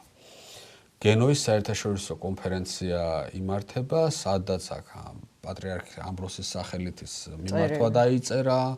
მოკლედ დიდი ამბები არის, ჩვენები ჩავიდნენ ამ გენოაში და ხმაური ატეხეს რა საკმაოდ 22 წელს ეს ემიგრაცია ფორმაშია. და იქ ბრიტანეთის პარლამენტის ლეიბორისტმა წევრმა, რომელიც მეორე ინტერნაციონალის წევრიც არის ასევე, ჰენდერსონმა გააკეთა განცხადება რაღაცა გაზეთს მისცა ინტერვიუ ბოლშევიკების ძალადობაზე საქართველოში, რომ საქართველოს ძალით დაიპყრეს. ესე იგი, ხო არა ვინ არის ჰენდერსონი, რაღაცა ბრიტანელი ერთი პარლამენტარი. ლენინის, ტროცკისა და სტალინის მიმოწერა არის, აი ეს სამი ლიდერი ამხელა ქვეყნის ჩაუჯდნენ ამ ამბავს და განიხილავენ რა უპასუხონ. იმიტომ ძალიან სერიოზულად ხანგრძლივად? კი. აი რამდენ წერილში. ვაიმე ვერ დავთვლი, მაგრამ 1-5-6 არა. ხო, ანუ რამდენიმე დღის განმავლობაში. ხო, რამდენიმე დღის განმავლობაში. ამით იყვნენ მოცულები. ამით იყვნენ მოცულები, რომ აი ჰენდერსონს რა უპასუხოთ, არა და ანუ რეალ პოლიტიკაში ჰენდერსონის ის განცხადება არაფერს არ აი მაგალითად 22 წელს რა უპასუხეს იმას? რომ ანუ თქვენ ეს რაღაცა ეს ლაქიები არიან და თქვენ კიდე იმპერიალისტების მხარეს გადაიხარეთ და მშრომელები არ გაინტერესებთ და რაღაცა რა დემაგოგია 22 წელს წარმოვიდგინოთ ხა რუსეთის სამოქალაქო ომი ფაქტობრივად არ დამთავრებულა ჯერ ახლა ქვეყანა და 22 წელს ტროცკიმ დაწერა მთელი წიგნი საქართველოს შესახებ ანუ ტროცკი და სტალინის ხო ეზიზღებათ ერთმანეთი ანუ ეს ეზიზღება თავიდანვე თან მე არ აღმოცენებულა ეს ამბავი სხვათა შორის ეს ოკუპაცია ტროცკის ზურგს უკან გააკეთა საქართველოს ოკუპაცია და ტროცკის ზურგს უკან გააკეთა ანუ სანამ სტალინი და ორჯონიკიძე საქართველოს ოკუპაციას გეგმავდნენ და ხორციელებდნენ მანამ ტროცკი საქართველოსზე წიგნს წერდა ხო რაღაცა ეგრე და ანუ კიდე შესაძლოა ბევრ რამაში არ ეთანხმებიან ერთმანეთს აი ოკუპაციას ტროცკი ვინ იყო ტროცკი იყო სამხედრო მინისტრი და რევაიანასავდის ანუ რევოლუციური სამხედრო საბჭოს რომელიც ომის ხელმძღვანელი ორგანო არის ამის მეთაური ანუ ყველ ნებისმიერ სამხედრო მოქმედება ამის მეთაურობით უნდა წარმართულიყო. ოკუპაცია დაიწყო 11 თებერვალს, 21 თებერვალს ტროცკიმ არ იცოდა, რომ საქართველოში რაღაც ხდებოდა. ციმბირიდან იწერება 21 თებერვალს, რომ რაღაცა ხდებაო აქო და გამაგებინეთ რა ხდებაო, ხო? ხო და აი ამ ყველაფრის მიუხედავად, მთელი წიგნი დაწერა იმის გასამართლებლად, რაც გააკეთა სტალინმა. რო ეს კარგი. ეს კარგი იყო. და რატო გააკეთა? იმიტომ რომ აი ტროცკისტვის აი მეორე ინტერნაციონალთან დებატი არის ძალიან მნიშვნელოვანი. რომ აი მორალური უპირატესობა, ანუ ტროცკისტვის სხვადასხვა мотиваცია არის პრინციპში. მიზანი ერთია, მაგრამ мотиваცია სხვადასხვა არის. ანუ სტალინისტვის ეს თუ არის ასე რომ ვთქვათ, მისი სამშობლო, რომელიც დედა იმპერიას უნდა შეუერთდეს, ტროცკისტვის ეს არის მენშევიზმის ბუდე, საძულველი მენშევიზმის ბუდე და მეორე ინტერნაციონალის ბუდე, რომელიც უნდა ამოაგდონ.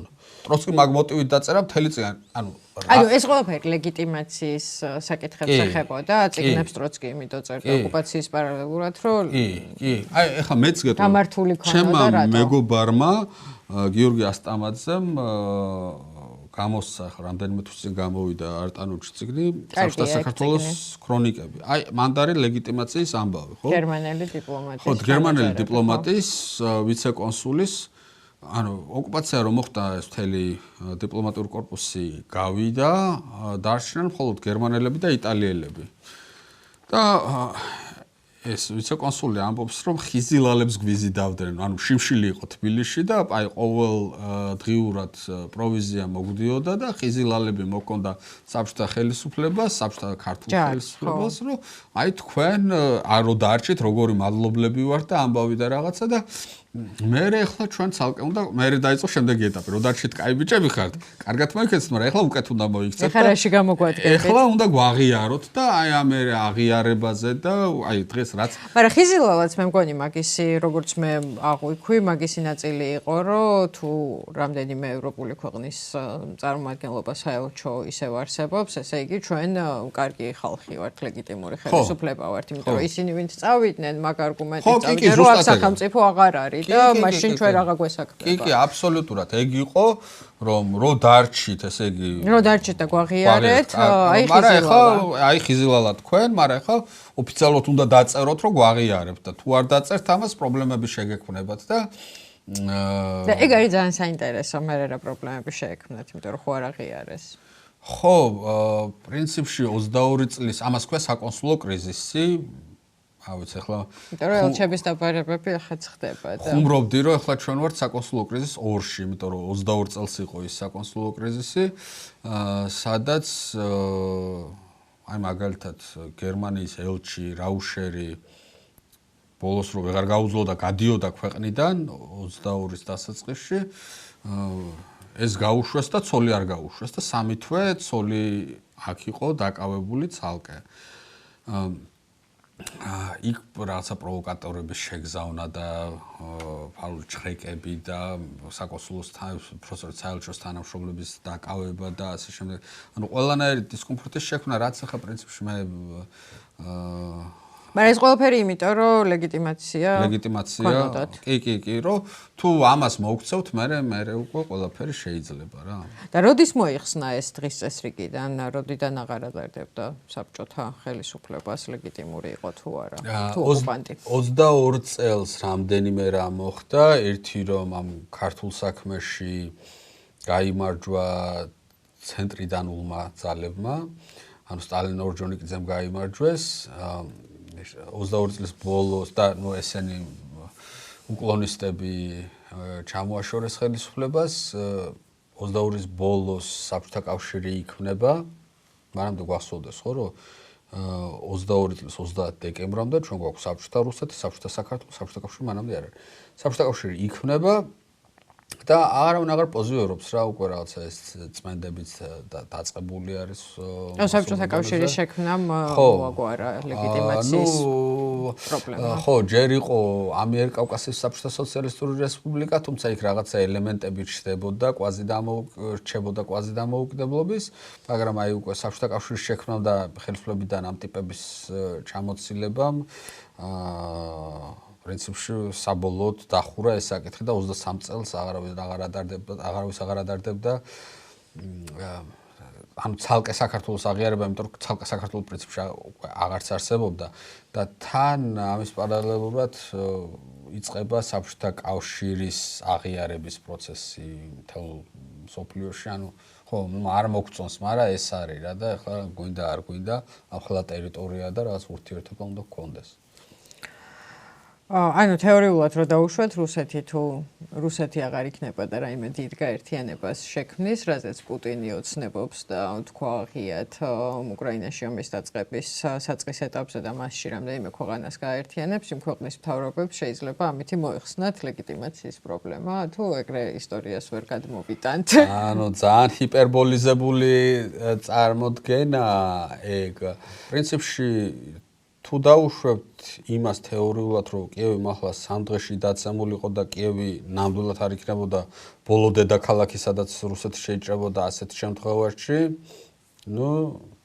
მე ყველაფრის წარმოდგენა შეიძლება, მაგრამ დღევანდელ ვითარებაში პრინციპში მე ვფიქრობ, რომ რუსეთშიც არ არიან ჩამოყალიბებული. აი კიევი რო აიღოთ, მე სხვაგანაც აუცილებლად შეიჭრებოდნენ, მაგრამ ეხლა რადგანაც ძალიან დაემტრა ცხვირპირი უკრაინაში, არ ვარ დარწმუნებული, რომ თვითონ რუსეთის შიგნით იცოდნენ, რა დამოკიდებულება უნდა გქონდათ ეგრეთ წოდებულ ბლიჟნია ზარუბეჟიასთან, როგორც თავად ამას უწოდებდნენ, ანუ ახლო საზღვარგარეთთან, რომ აქ, პროგრამა მინიმუმი რასაკურველია იქნება, რომ როგორც ჩვენში, აი სრულად მორჩილი რეჟიმები და თავსებადობა დედა რუსეთთან უნდა იყოს, თავსებადობაში რას გულისხმობ, რომ არანაირი დემოკრატია, არანაირი ადამიანის უფლებები, არანაირი დასავლეთი, არანაირი დასავლური ფული, ასე შემდეგ და ასე შემდეგ, ხო?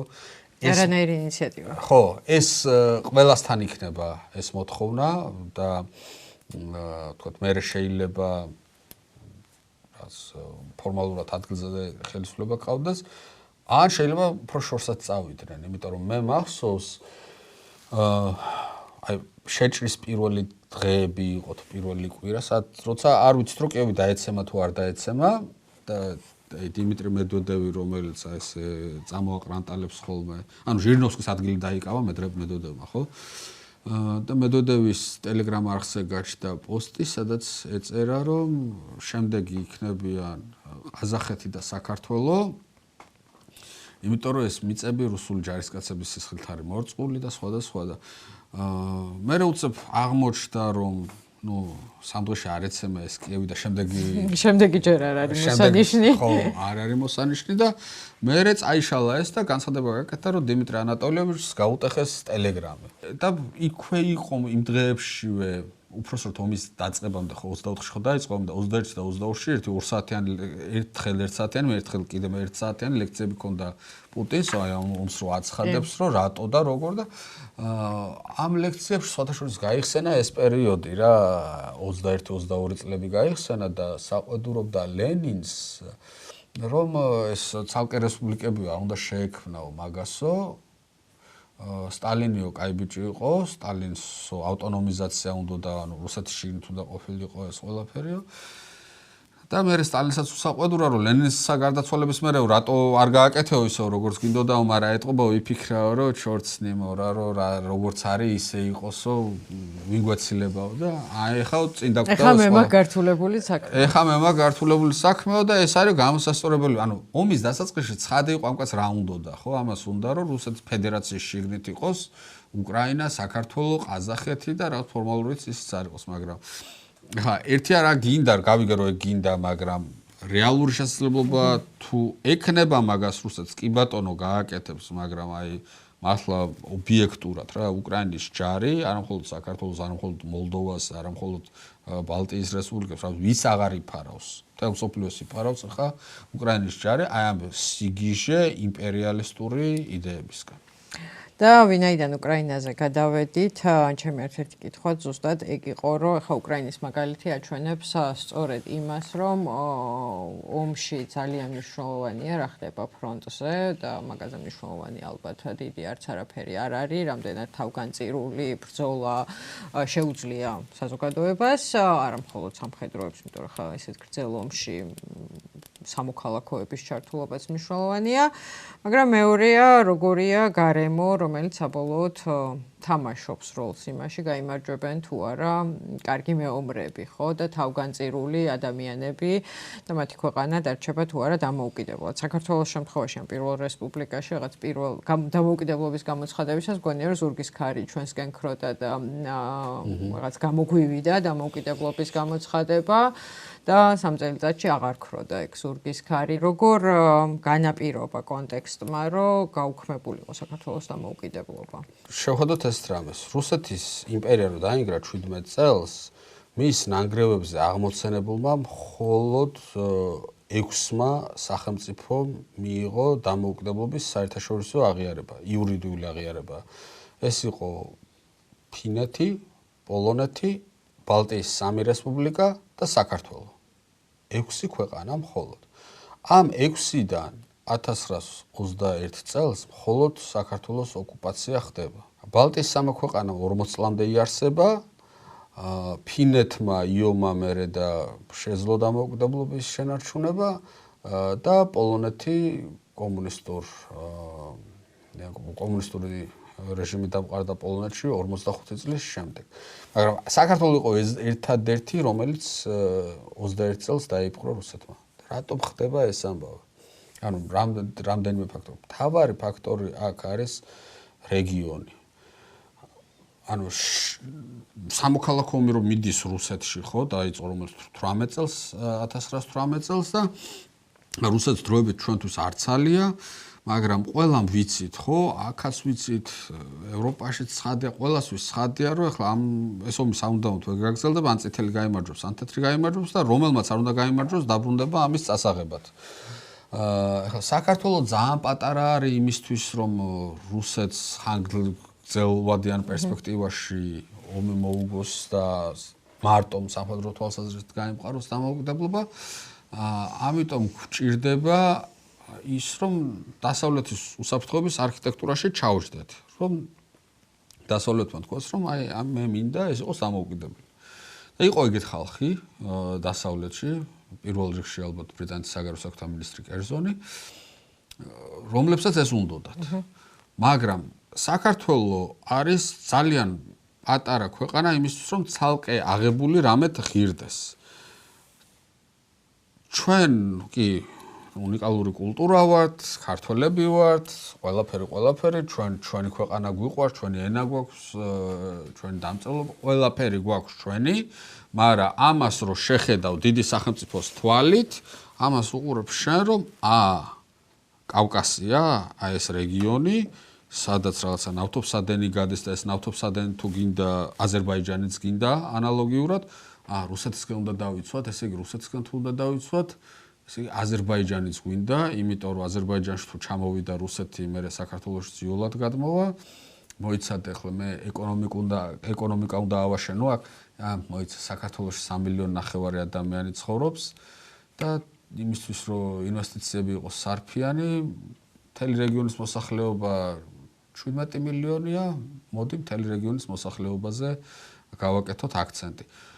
ანუ ყველა მიმართულებით უბრალოდ მოითხოვს გარემოება ეკონომიკური უსაფრთხოების, სამხედრო უსაფრთხოების, პოლიტიკური მიზანშეწონილობა და სხვა, რომ ეს რეგიონი იყოს რაღაცა ერთიანი სივრცე. ჩვენ თუ შევხედავთ ახლა აი მაგალითად ბალტიის ქვეყნების შემთხვევაში, ანუ ესტონეთი ცალკე შევიდა ნატოში და ევროკავშირში და მერე შევიდა ლიტვა ეგრე ხო არ ყოფილა არა? ანუ შევიდნენ ერთად, იმიტომ რომ რეგიონული პაკეტური პოლიტიკა არის ეს. ან რა ვიცი, რუმინეთი და ბულგარეთი.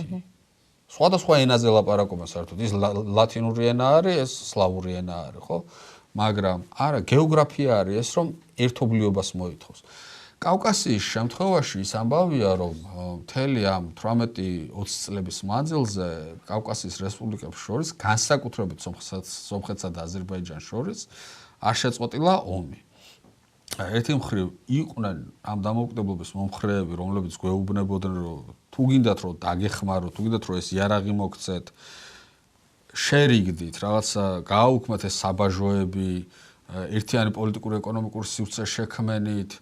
ამ იარაღს რომ მოგცევთ, მე ერთმანეთს არ უნდა დაუშინოთ და სანამ მოგცევთ, მანამდე შერიგებულები უნდა იყოთ, ამიტომ მე იყვნენ სკეპტიკოსები, რომელსაც არ უნდათ ჩვენში რომ რაღაც ინვესტიცია ჩაიდოს და ამბობენ, რომ აჰა, შეხედე ესენი კრაზანების ბუდე არიან, არა, ამა თუ და მოვშორდეთ. არ შეიძლება და რეალურად როგორ მოხდა, ანუ კავკასიის ოკუპაცია როგორ შედგა 20 წლის მარტში ყარაბაღში დაიწყო ომი, აზერბაიჯანმა მთელი თავისი ჯარი გააგზავნა იქ, ბაქო დარჩა ცარიელი, ჩავიდა დაცარიელებულ ბაქოში ორჯონიკიძე და უბრძოლად დაიკავა. ხო და ესე იგი 20 წლის ბოლოსთვის საქართველოს ამ რეგიონში იყო მარტო. ანუ მან დასავლეთისთვის მნიშვნელობა, ღირებულება დაკარგა და მე ესე ვიტყოდი, რომ ფაქტობრივად საქართველოს დამოუკიდებლობა განწირული იყო მას შემდეგ, რაც ბაქო დაეცა. 20 წლის აპრილში. უკვე მე დროის საკითხი იყო, ეს ფიზიკურად როდის მოხდებოდა და ფიზიკურად როდის შემოვიდოდნენ წითელი ჯარები, თორემ პოლიტიკურად ეს ამბავი 20 წლის აპრილში დასრულდა, ეს მთავარი ჩვენ მხარდაჭერი კერძონი ამბობდა, რომ მეწე ამათ არაფერი უშველი. ხო, რა, ანუ საქართველოს პირდაპირ ეგრე თქვა, რომ მემორანდუმი დაწერა, დიდი მემორანდუმი დაწერა ბრიტანეთის მინისტრთა კაბინეტისთვის, რომ საქართველოს ბევრად უფრო წინ დგას ვიდრე აზერბაიჯანი, იმიტომ რომ დიდი პოლიტიკური წარსული აქვს დამოუკიდებლობის რაღაცა, მაგრამ საქართველოს ვერ დავიცავთ, თუ აზერბაიჯანი არ იქნება დამოუკიდებელი, როგორც კი რუსი ჯარისკაცი ფეხს შემოდგავს სამხრეთ კავკასიაში და დაიკავებს ბაქოს, საქართველოს უსაფრთხოება ვერასდროს აღარ იქნება უზრუნველყოფილი. პირდაპირ ესე ამბობს ეს კაცი ამბობს და როგორც კი ბაქო დაეცა, ეგრევე ჩახსნა ამან პოლიტიკა კავკასიაში. ანუ აღარ აინტერესებდა ეს ამბავი. ცოტა გაიბრძოლა 21 წლის იანვარ-თებერვალში საფრანგეთის პრემიერ-მინისტრმა არისტიდ ბრიანმა. მას ჰქონდა არისტიდ ბრიანს ჰქონდა ესეთი Gordon Sanitaire, სანიტარული კორდონის პოლიტიკის მხარდამჭერი იყო, რაც ნიშნავს შემდეგს, რომ კაი, ახლა ამას ვერ ვამარცხებთ ამ წითელ ბოროტებას, მაგრამ ამ სანიტარული კორდონით უნდა შემოვსაზღვროთ და სანიტარული კორდონის ნაწილი არის ის, რომ აი ბალტიის ანუ ორი ამოცანა არის, ხო? ერთი ამოცანა არის, რომ დამარცხებული გერმანია და საბჭოთა რუსეთი არიან რევანშისტული ძალები, შეიძლება ესენი გაერთიანდნენ, რაც მე ეგრეც მოხდა 39 წელს და ერთად დაგვარტყან. და რო ვერ გაერთიანდნენ, ამიტომ რაღაცა კორდონი უნდა გაუკეთოთ და ამ თვალსაზრისით ბალტიის რესპუბლიკების, ფინეთის და პოლონეთის დამოუკიდებლობა დასავლურ უსაფრთხოების პოლიტიკაში, უსაფრთხოების არქიტექტურაში მნიშვნელოვანი იყო და ამიტომ დაეხმარნენ ამათ დამოუკიდებლობის შენარჩუნებინათ. ანუ ბევრი ფული დაიხარჯა, ბევრი შეერაღება გაიგზავნა. აი აქ ჩვენ ამ პოლიტიკაში ხან მოვიაზრებოდით, ხან არ მოვიაზრებოდით. ისევ და ისევ ალბათ გეოგრაფიის გამო, მაგრამ აი არის ტიტბრიანი, რომელიც 21 წლის იანვარში ხდება პრემიერ-მინისტრი საფრანგეთის და პრემიერ-მინისტრად გახდომიდან 11 დღეში ინიციირებას აკეთებს საქართველოს დამოუკიდებლობის იურიდიულად აღიარების ლატვიასთან და ესტონეთთან ერთად. ეს კაცი ფიქრობს, რომ აი ახლა ახალი პოლიტიკური სისტემა იქნება მსოფლიოში, ანტისისტემური ძალები არიან ლენინი რუსეთში და ათათურქი თურქეთში, რომლებიც ახალ სისტემას არ აღიარებენ, ესენი მოკავშირეები არიან და ამათ წინააღმდეგ სანიტარული კორდონი შეიძლება იყოს საქართველო. და მოდი ამათ დავეხმაროთ. მაგრამ ჯერ ერთ ეს ყველაფერი ძალიან სწრაფად მოხდა. იგივე აი უკრაინისგან განსხვავება რაც აქვს, სიღრმე არ აქვს. ანუ ქვეყანაში არ გვაქვს სიღრმე, რომ გაიქცევი საქართველოს საზღვარს ეტაკებით ხვირით. ერთ ცოტა ის მონდომებულ გაქცევას. ცოტა კარგად თუ გაიქეცი. ხო და ანუ სანამ საერთოდ დასავლეთში გაიგეს რომ ომი დაიწყო, რუსული ჯარები თბილისთან იდგნენ და ესე იგი შეერაღება რომ საფრანგეთმა გამოაგზავნა, ეს იყო უკვე მარტში თბილისი დაცემული იყო, ხო? ანუ მალე ხდება რა ეს ყველაფერი პატარა ქვეყნის შემთხვევაში. და ეხლა როგორია ეს წინასწარ განსაზღვრულობა საქართველოს დამოუკიდებლობის, როცა რეგიონში სხვადასხვა მდგომარეობაშია, ხო, საქართველოს სომხეთი და აზერბაიჯანი, იმათ ომი დაამთავრეს, სომხეთი ევროკავშირისკენ უქნია პირი და ბეჯითად ცდილობს წავიდეს და საქართველო გაურკვეველ ტურბულენტურ ზონაშია გაჭხერილი, რამდენი წელი მე-3 წელია, ერთი ვერსიით და სხვა ვერსიით მეტი წელია. საოცრება არის, ხო, ისტორიის პარადოქსი. კიდე არის რწმუნება იმის, რომ მარტოსად შეგვიძლია ვიყოთ ამაყი ქართველი ხალხი და მეგობრები, რომლებიც ხელს გვიშლიან და რაღაცებს გთხოვენ, შეიძლება სულაც არ იყვნენ მეგობრები და არ გვჭირდებოდნენ, ხო?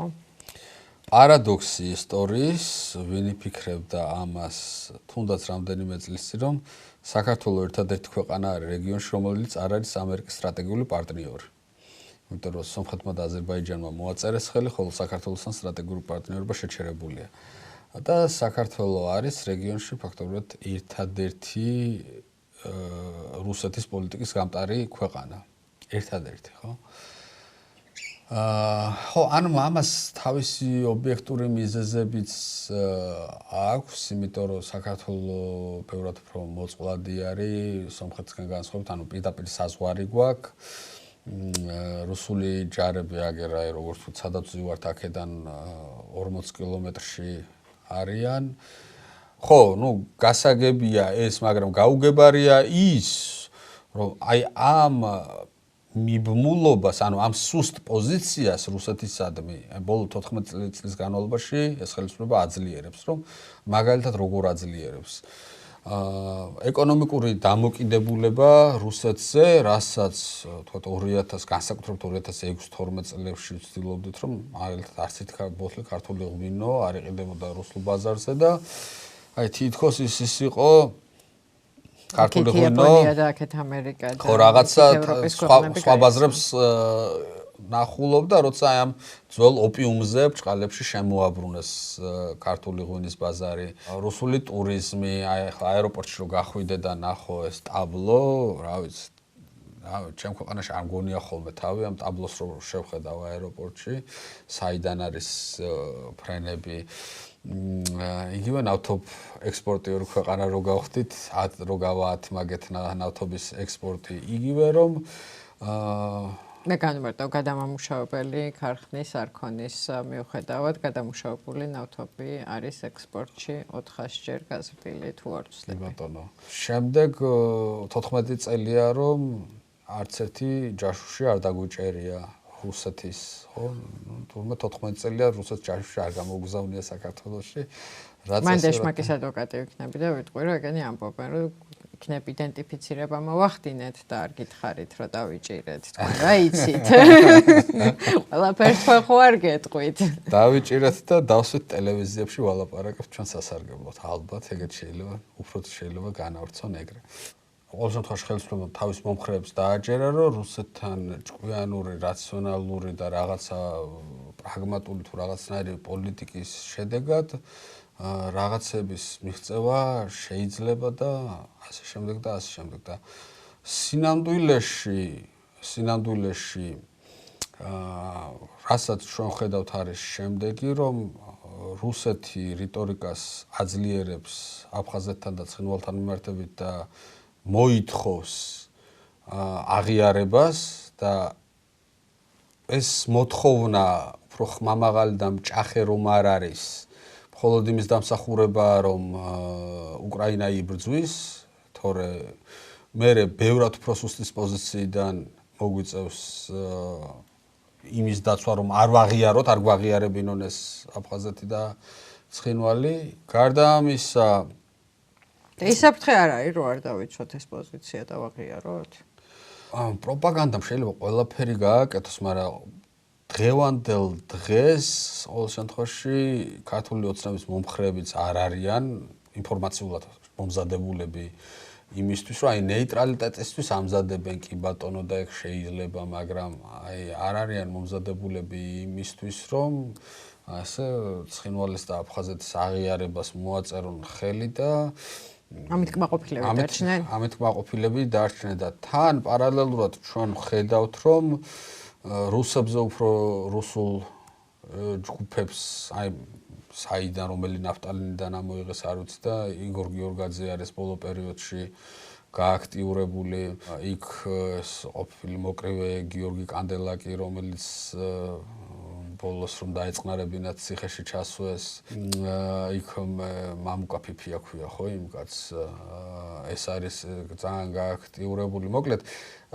საქმე არის ის, რომ ამათ მოსკოვიდან ეუბნებიან, რომ თქვენ ბიჭებო თუ არ გააკეთებთ ყველაფერს, ჩვენ უკეთესი კადრები გვყავს, ვინც თქვენზე უკეთესად გააკეთებს ამ საქმეს. ამათ ანუ ქართულ ოცნებას ეუბნებიან? კი. რო აგერია გიორგაძე? ხო, აგერ მამუკა ფიფია არის გიორგაძე. ესენი კონკურენტულ დამოკიდებულებაში არიან ერთმანეთთან, ხო? ანუ არის სხვადასხვა ჯგუფები.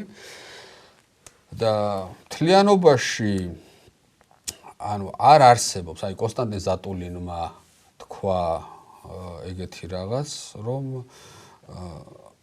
პრინციპში შეუძლებელი არის საქართველოს და რუსეთის შეთანხმება, იმიტომ რომ მათი ეროვნული ინტერესები დიამეტრულად აცდენილია ერთმანეთს. ანუ საქართველოს როგორც თუ არ იქნება პროექტი როგორც დამოუკიდებელი სახელმწიფო და თუ იქნება ვთქვათ რუსული პროექტის ნაწილი, ანუ გუბერნია, ხო?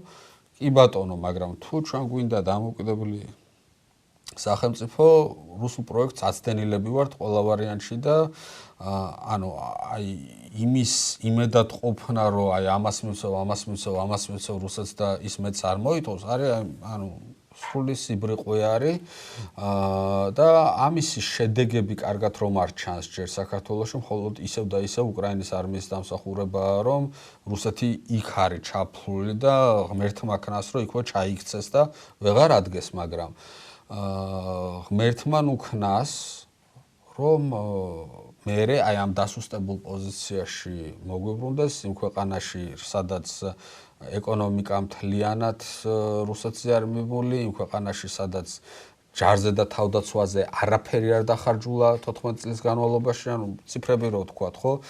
სომხეთის მუშიპუს 6.1% ხარჯება ჯარზე, აზერბაიჯანში არის 5%-ზე მეტი. საომარი ბიუჯეტები აქვს, ხო? რუსეთზე აღარ ვამბობ, რუსეთი ომში და 8% არის, ეკონომიკა გადააწყო, თურქეთზეც აღარაფერს ვამბობ. ჩვენ გვაქვს ლუქსემბურგის თავდაცვის ხარჯები 1.7%, ხო? ანუ სასაცილოა, ხო? და რაღაცა ბოდიში და ჟარგონით უნდა ვთქვათ, რომ სხვანაირად ეს არ იტყვის, მაყუთის კეთების ადგილად იქცა თავდაცვის სამინისტრო, თურმე რეებს ჩადეს იქ ხალხი, ხო და ნუგან მოქმედის გარდა ყველა ბოლო თავდაცვის მინისტრი ციხეში. ჯარი არ გააძლიერე, რუსი ჯაშუში არ დაგიჭერია, რუსეთს ეკონომიკა მიაბი, პოლიტიკა გადააწყვე მთლიანად რუსეთზე და ანუ რა მექანიზმს იტოვებ იმისა, რომ თუნდაც ოდნავ მაინც გაუძნელდეს რუსეთს აქ შემოსვლა, თუ გადაბარება გაქვს რა გეგმაში და ამიტომ გააკეთა ეს ყველაფერი. ხო, ანუ არ მინდა რაღაცა ძალიან ესეთ სპეკულაციურ სიღრმეებში წავიდე, მაგრამ აი ეს ეგრეთ წოდებული ქართული ოცნების მშვიდობა შეიძლება ძალიან ძვირად დაგვიშდეს.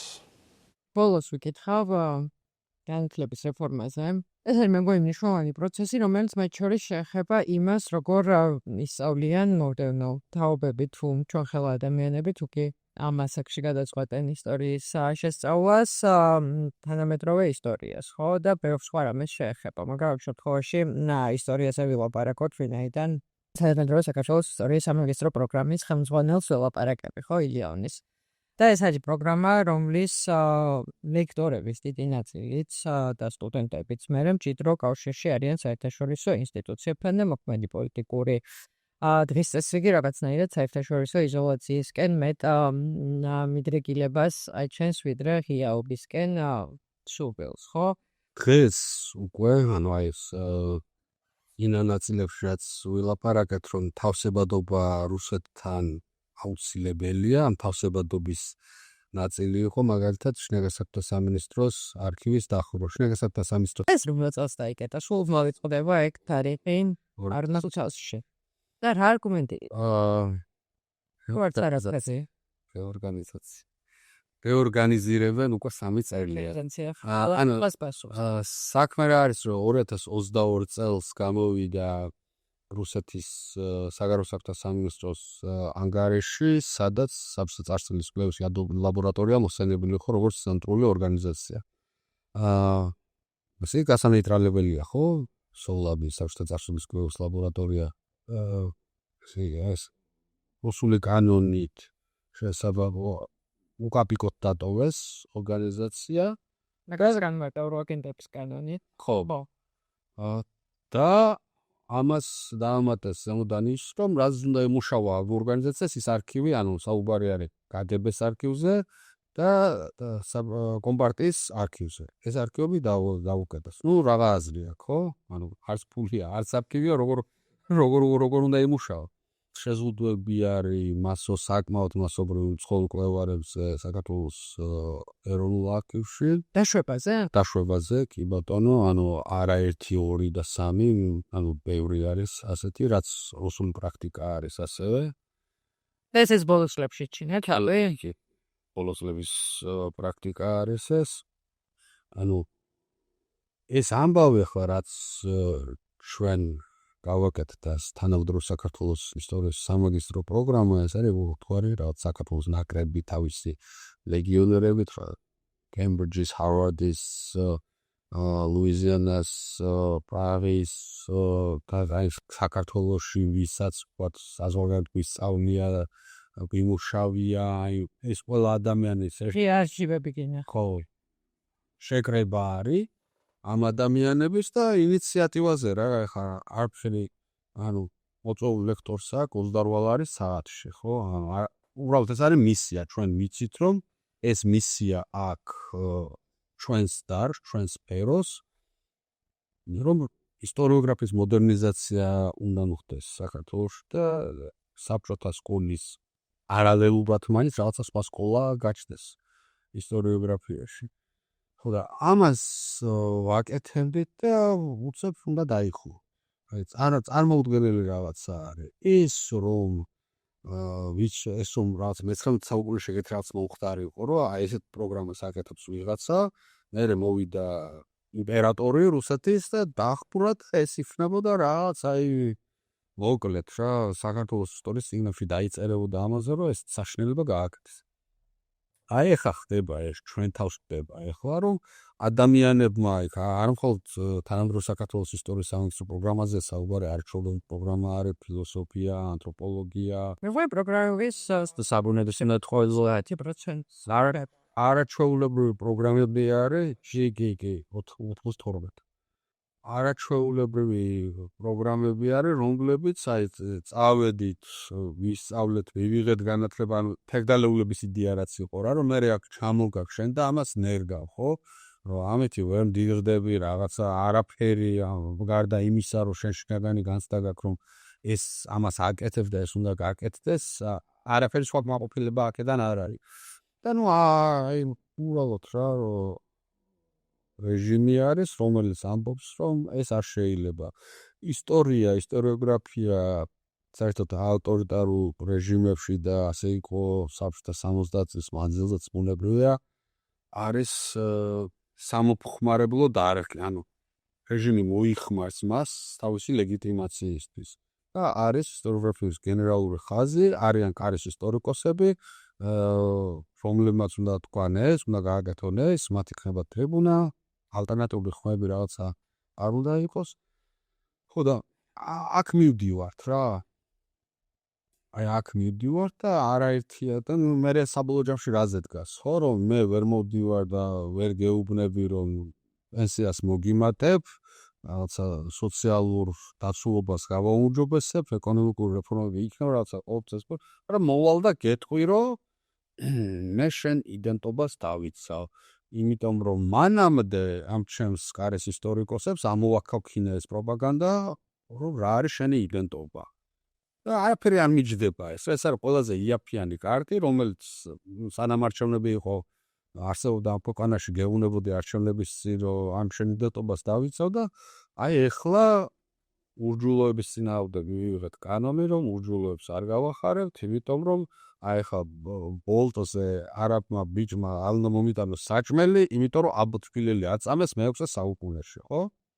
ინეს რა ქვემეშტო საუკუნეში. ანუ აი ეს რაღაცებზე დგას იდეოლოგია, მაგრამ ნუ ამის პარალელურად მე ვიღაცას გამოვიყვან და ვათქმევინებ, რომ იგოხილოსი რა პრობლემაა. ეს ხო ინვესტიცია, მაგრამ აი ის არაბი ბიჭი, რომელმაც გლოვოს ეს უნდა მომიტანოს, ის პრობლემა არის, ხო? და აი ეს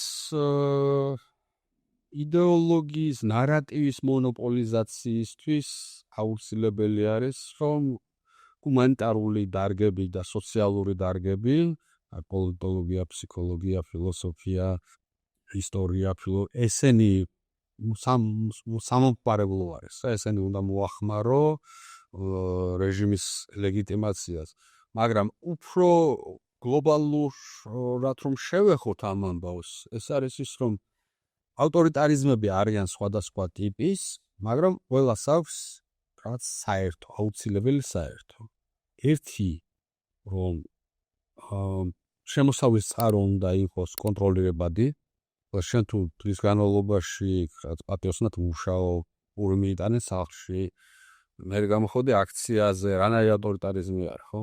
მე თუ არ შემიძლია რომ გადაგიკეტო და შეერიდაქტო ამის კონტროლი თუ არ მაქვს. მთელი ზუსტული კანონების წყება ამას ემსახურებოდა, რომ სად არის ამ სამი სივრცე იყო საქართველოში, სადაც ასე ვთქვათ, დამოუკიდებელ ადამიანს ხელისუფლების გარეშე შეშავა ფული და თან მოაზროვნე ადამიანების რაცა ბრელობა არის, ერთობლიობა არის. ეს არის ესე იგი მედია სივრცე, ოპოზიციური მედია სივრცე, არასამთავრობო ორგანიზაციები და უნივერსიტეტები. აი ეს სათითაოდ ყველა უნდა განადგურდეს იმისთვის, რომ ავტორიტარიზმი ჩაბეტონდეს, არავის არ კონდეს შემოსავლის ალტერნატივები. ჩემზე უნდა იყოს დამოკიდებული, მე უნდა განსაზღვრო, შენ იმსახურებ თუ არა დღის ბოლოს მიიტანო ორი სახლში. ხო და აი ბოლო ბასტიონი არის ამ ხრით. ან უნივერსიტეტების მერე აღარაფერი აღარ არის. უნივერსიტეტების მერე აღარაფერი აღარ არის ფაქტობრივად.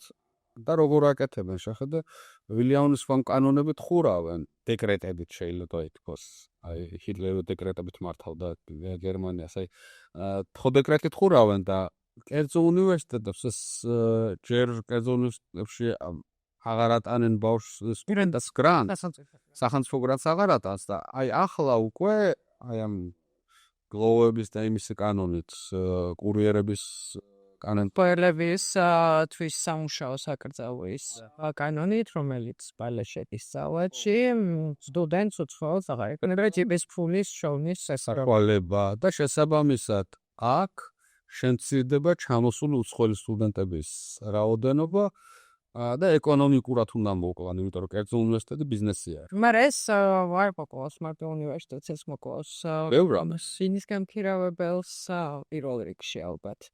ინგლისის ტრაბლებს, კაფეებს, რესტორნებს და ასე შემდეგ. უნივერსიტეტ დამბელ რამას დაარტყამს ეს ამბავი. მაგრამ პოლიტიკური ამოცანა არის და მიზანი არის, რომ უნივერსიტეტები, კერძო უნივერსიტეტებს უნდა განადგურდნენ და თან რაც ჩემოგხრებს დავაპურებ იმ პროპაგანდით, რომ გიაურებს ოებძვი. მათგანმე უკან დახევას არც ველი ვერ ვხედავ, უფრო რას ვხედავ, იცი? აი ირაკ გობახწერო იყო იმეთის დებატებში და კოტები გაგვიზარდეთ, კოტებს გაგიზრდით, რაღაცა ამაზე რატო არ გითხარით, გეთქვათ, ეს საუბრები რომ დაიწყო. საქმე ის არის, რომ გენერალური მიზანი არის ილიანოს დახურვა. ხო, იქ ახლა ორი პროგრამით მეტი ექნება ილიანოს და ორით ნაკლები.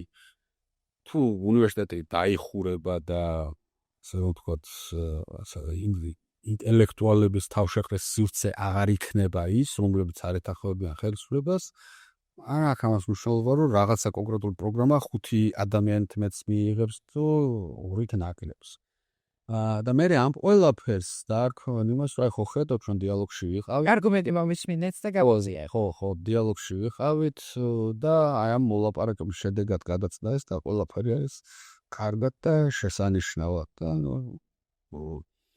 ანუ რაც პროცესის იმიტაციას აპირებენ, თორე გენერალური ხაზიდან გადახოვის ცალკე ეს ამბავი არ სწორდება რა. იმდენიმე გაფუშტა ამ ქვეყანაში, ცალკე უნივერსიტეტი გადაარჩინო, ცალკე ერთი პროგრამა გადაარჩინო, ცალკე რაღაცა გადაარჩინო.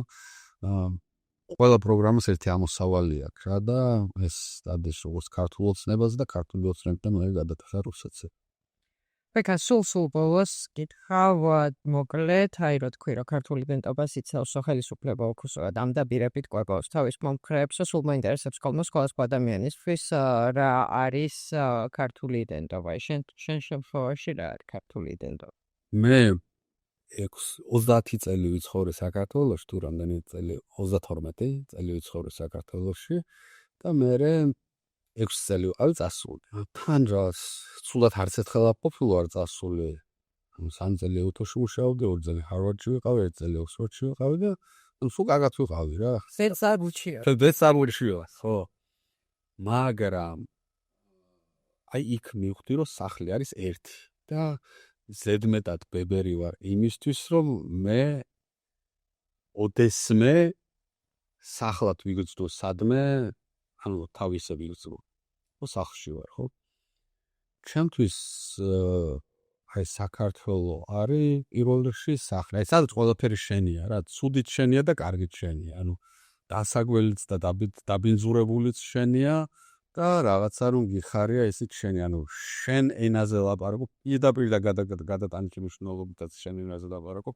აი გიმანით გრძნობ ყველაფერს, რომ აი ამ კედლის მიღმა რომელსაც ფიზიკურად ვერ ხედავ რა არის, შეიძლება ვიცოდე რა იყოს, იმიტომ რომ ბევრი გამოცდილება მაქვს აქ, ამ ქვეყანაში ყოფნის, იმისთვის რომ კედლის მიღმაც დავინახო შეიძლება რა იყოს, სადაც თავის ყველაზე მეტი ადამიანია, რომელიც ჩემ ენაზე ლაპარაკობს პირდაპირ და გადატანილი მნიშვნელობით და შემიძლია ახლა აი ერთ-ერთი ამბავი, აი მაგალითად რომ რა, რასაც ვერ მოვიშლით ქართველები, ოქსფორდში ვიყავი, იყო ესეთი წესი, რომ ესე ტელეფონი აიღე და დაურეკე ვიღაცას არ მოსულა რა.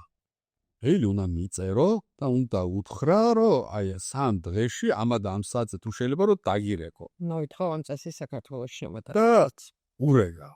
და ეხლა წელს მქონდა, პროფესორ ჩაშამ საზაფხულო სკოლაზე მქონდა ეგეთი ამბავი, რომ უნდა წამოსულიყო ერთ-ერთი ლექტორი ლექციის ასაკითხად. უცებ გახდა ალბათ ამისგან დასაული არავინ არ არის და არა შაბათს უნდა წავიდე და პარასკევს საღამოს ურეკავ მეგობარს. ხვალ დილას 8 საათზე უნდა წამოხვიდე. და ანუ მე თქვა კიო. იმან თქვა და ეს იყო კარდრუმი. და სპორტი არა არის. მათ შორის ეგე. არა, რა თქმა უნდა, ბევრი რამე არის აქ, აი რუჯიში რაღაც დაგიწება, ან თავზე რომ დაგაკეთება და რაღაც. ოიგენი არ მოგწონს და რაც შეიძლება ტრაფიკი არ მოგწონს ქუჩაში, მაგრამ ამ ტრაფიკსაც ცნობს რაღაცნაირად. აი, ყოველთვის ვიცი, რომ აი ის მანქანა ეხლა რაღაცა ცუდს აპირებს და საით უნდა გავუხვიოს, ასე რომ იცი. ანუ ხო პრინციპში ანუ სიახლოვედაც ხო რა, ანუ ძალიან შენია რა, ძალიან შენია თავის კარგიან ცუდია. ეთით დიდი მადლობა მადლობა.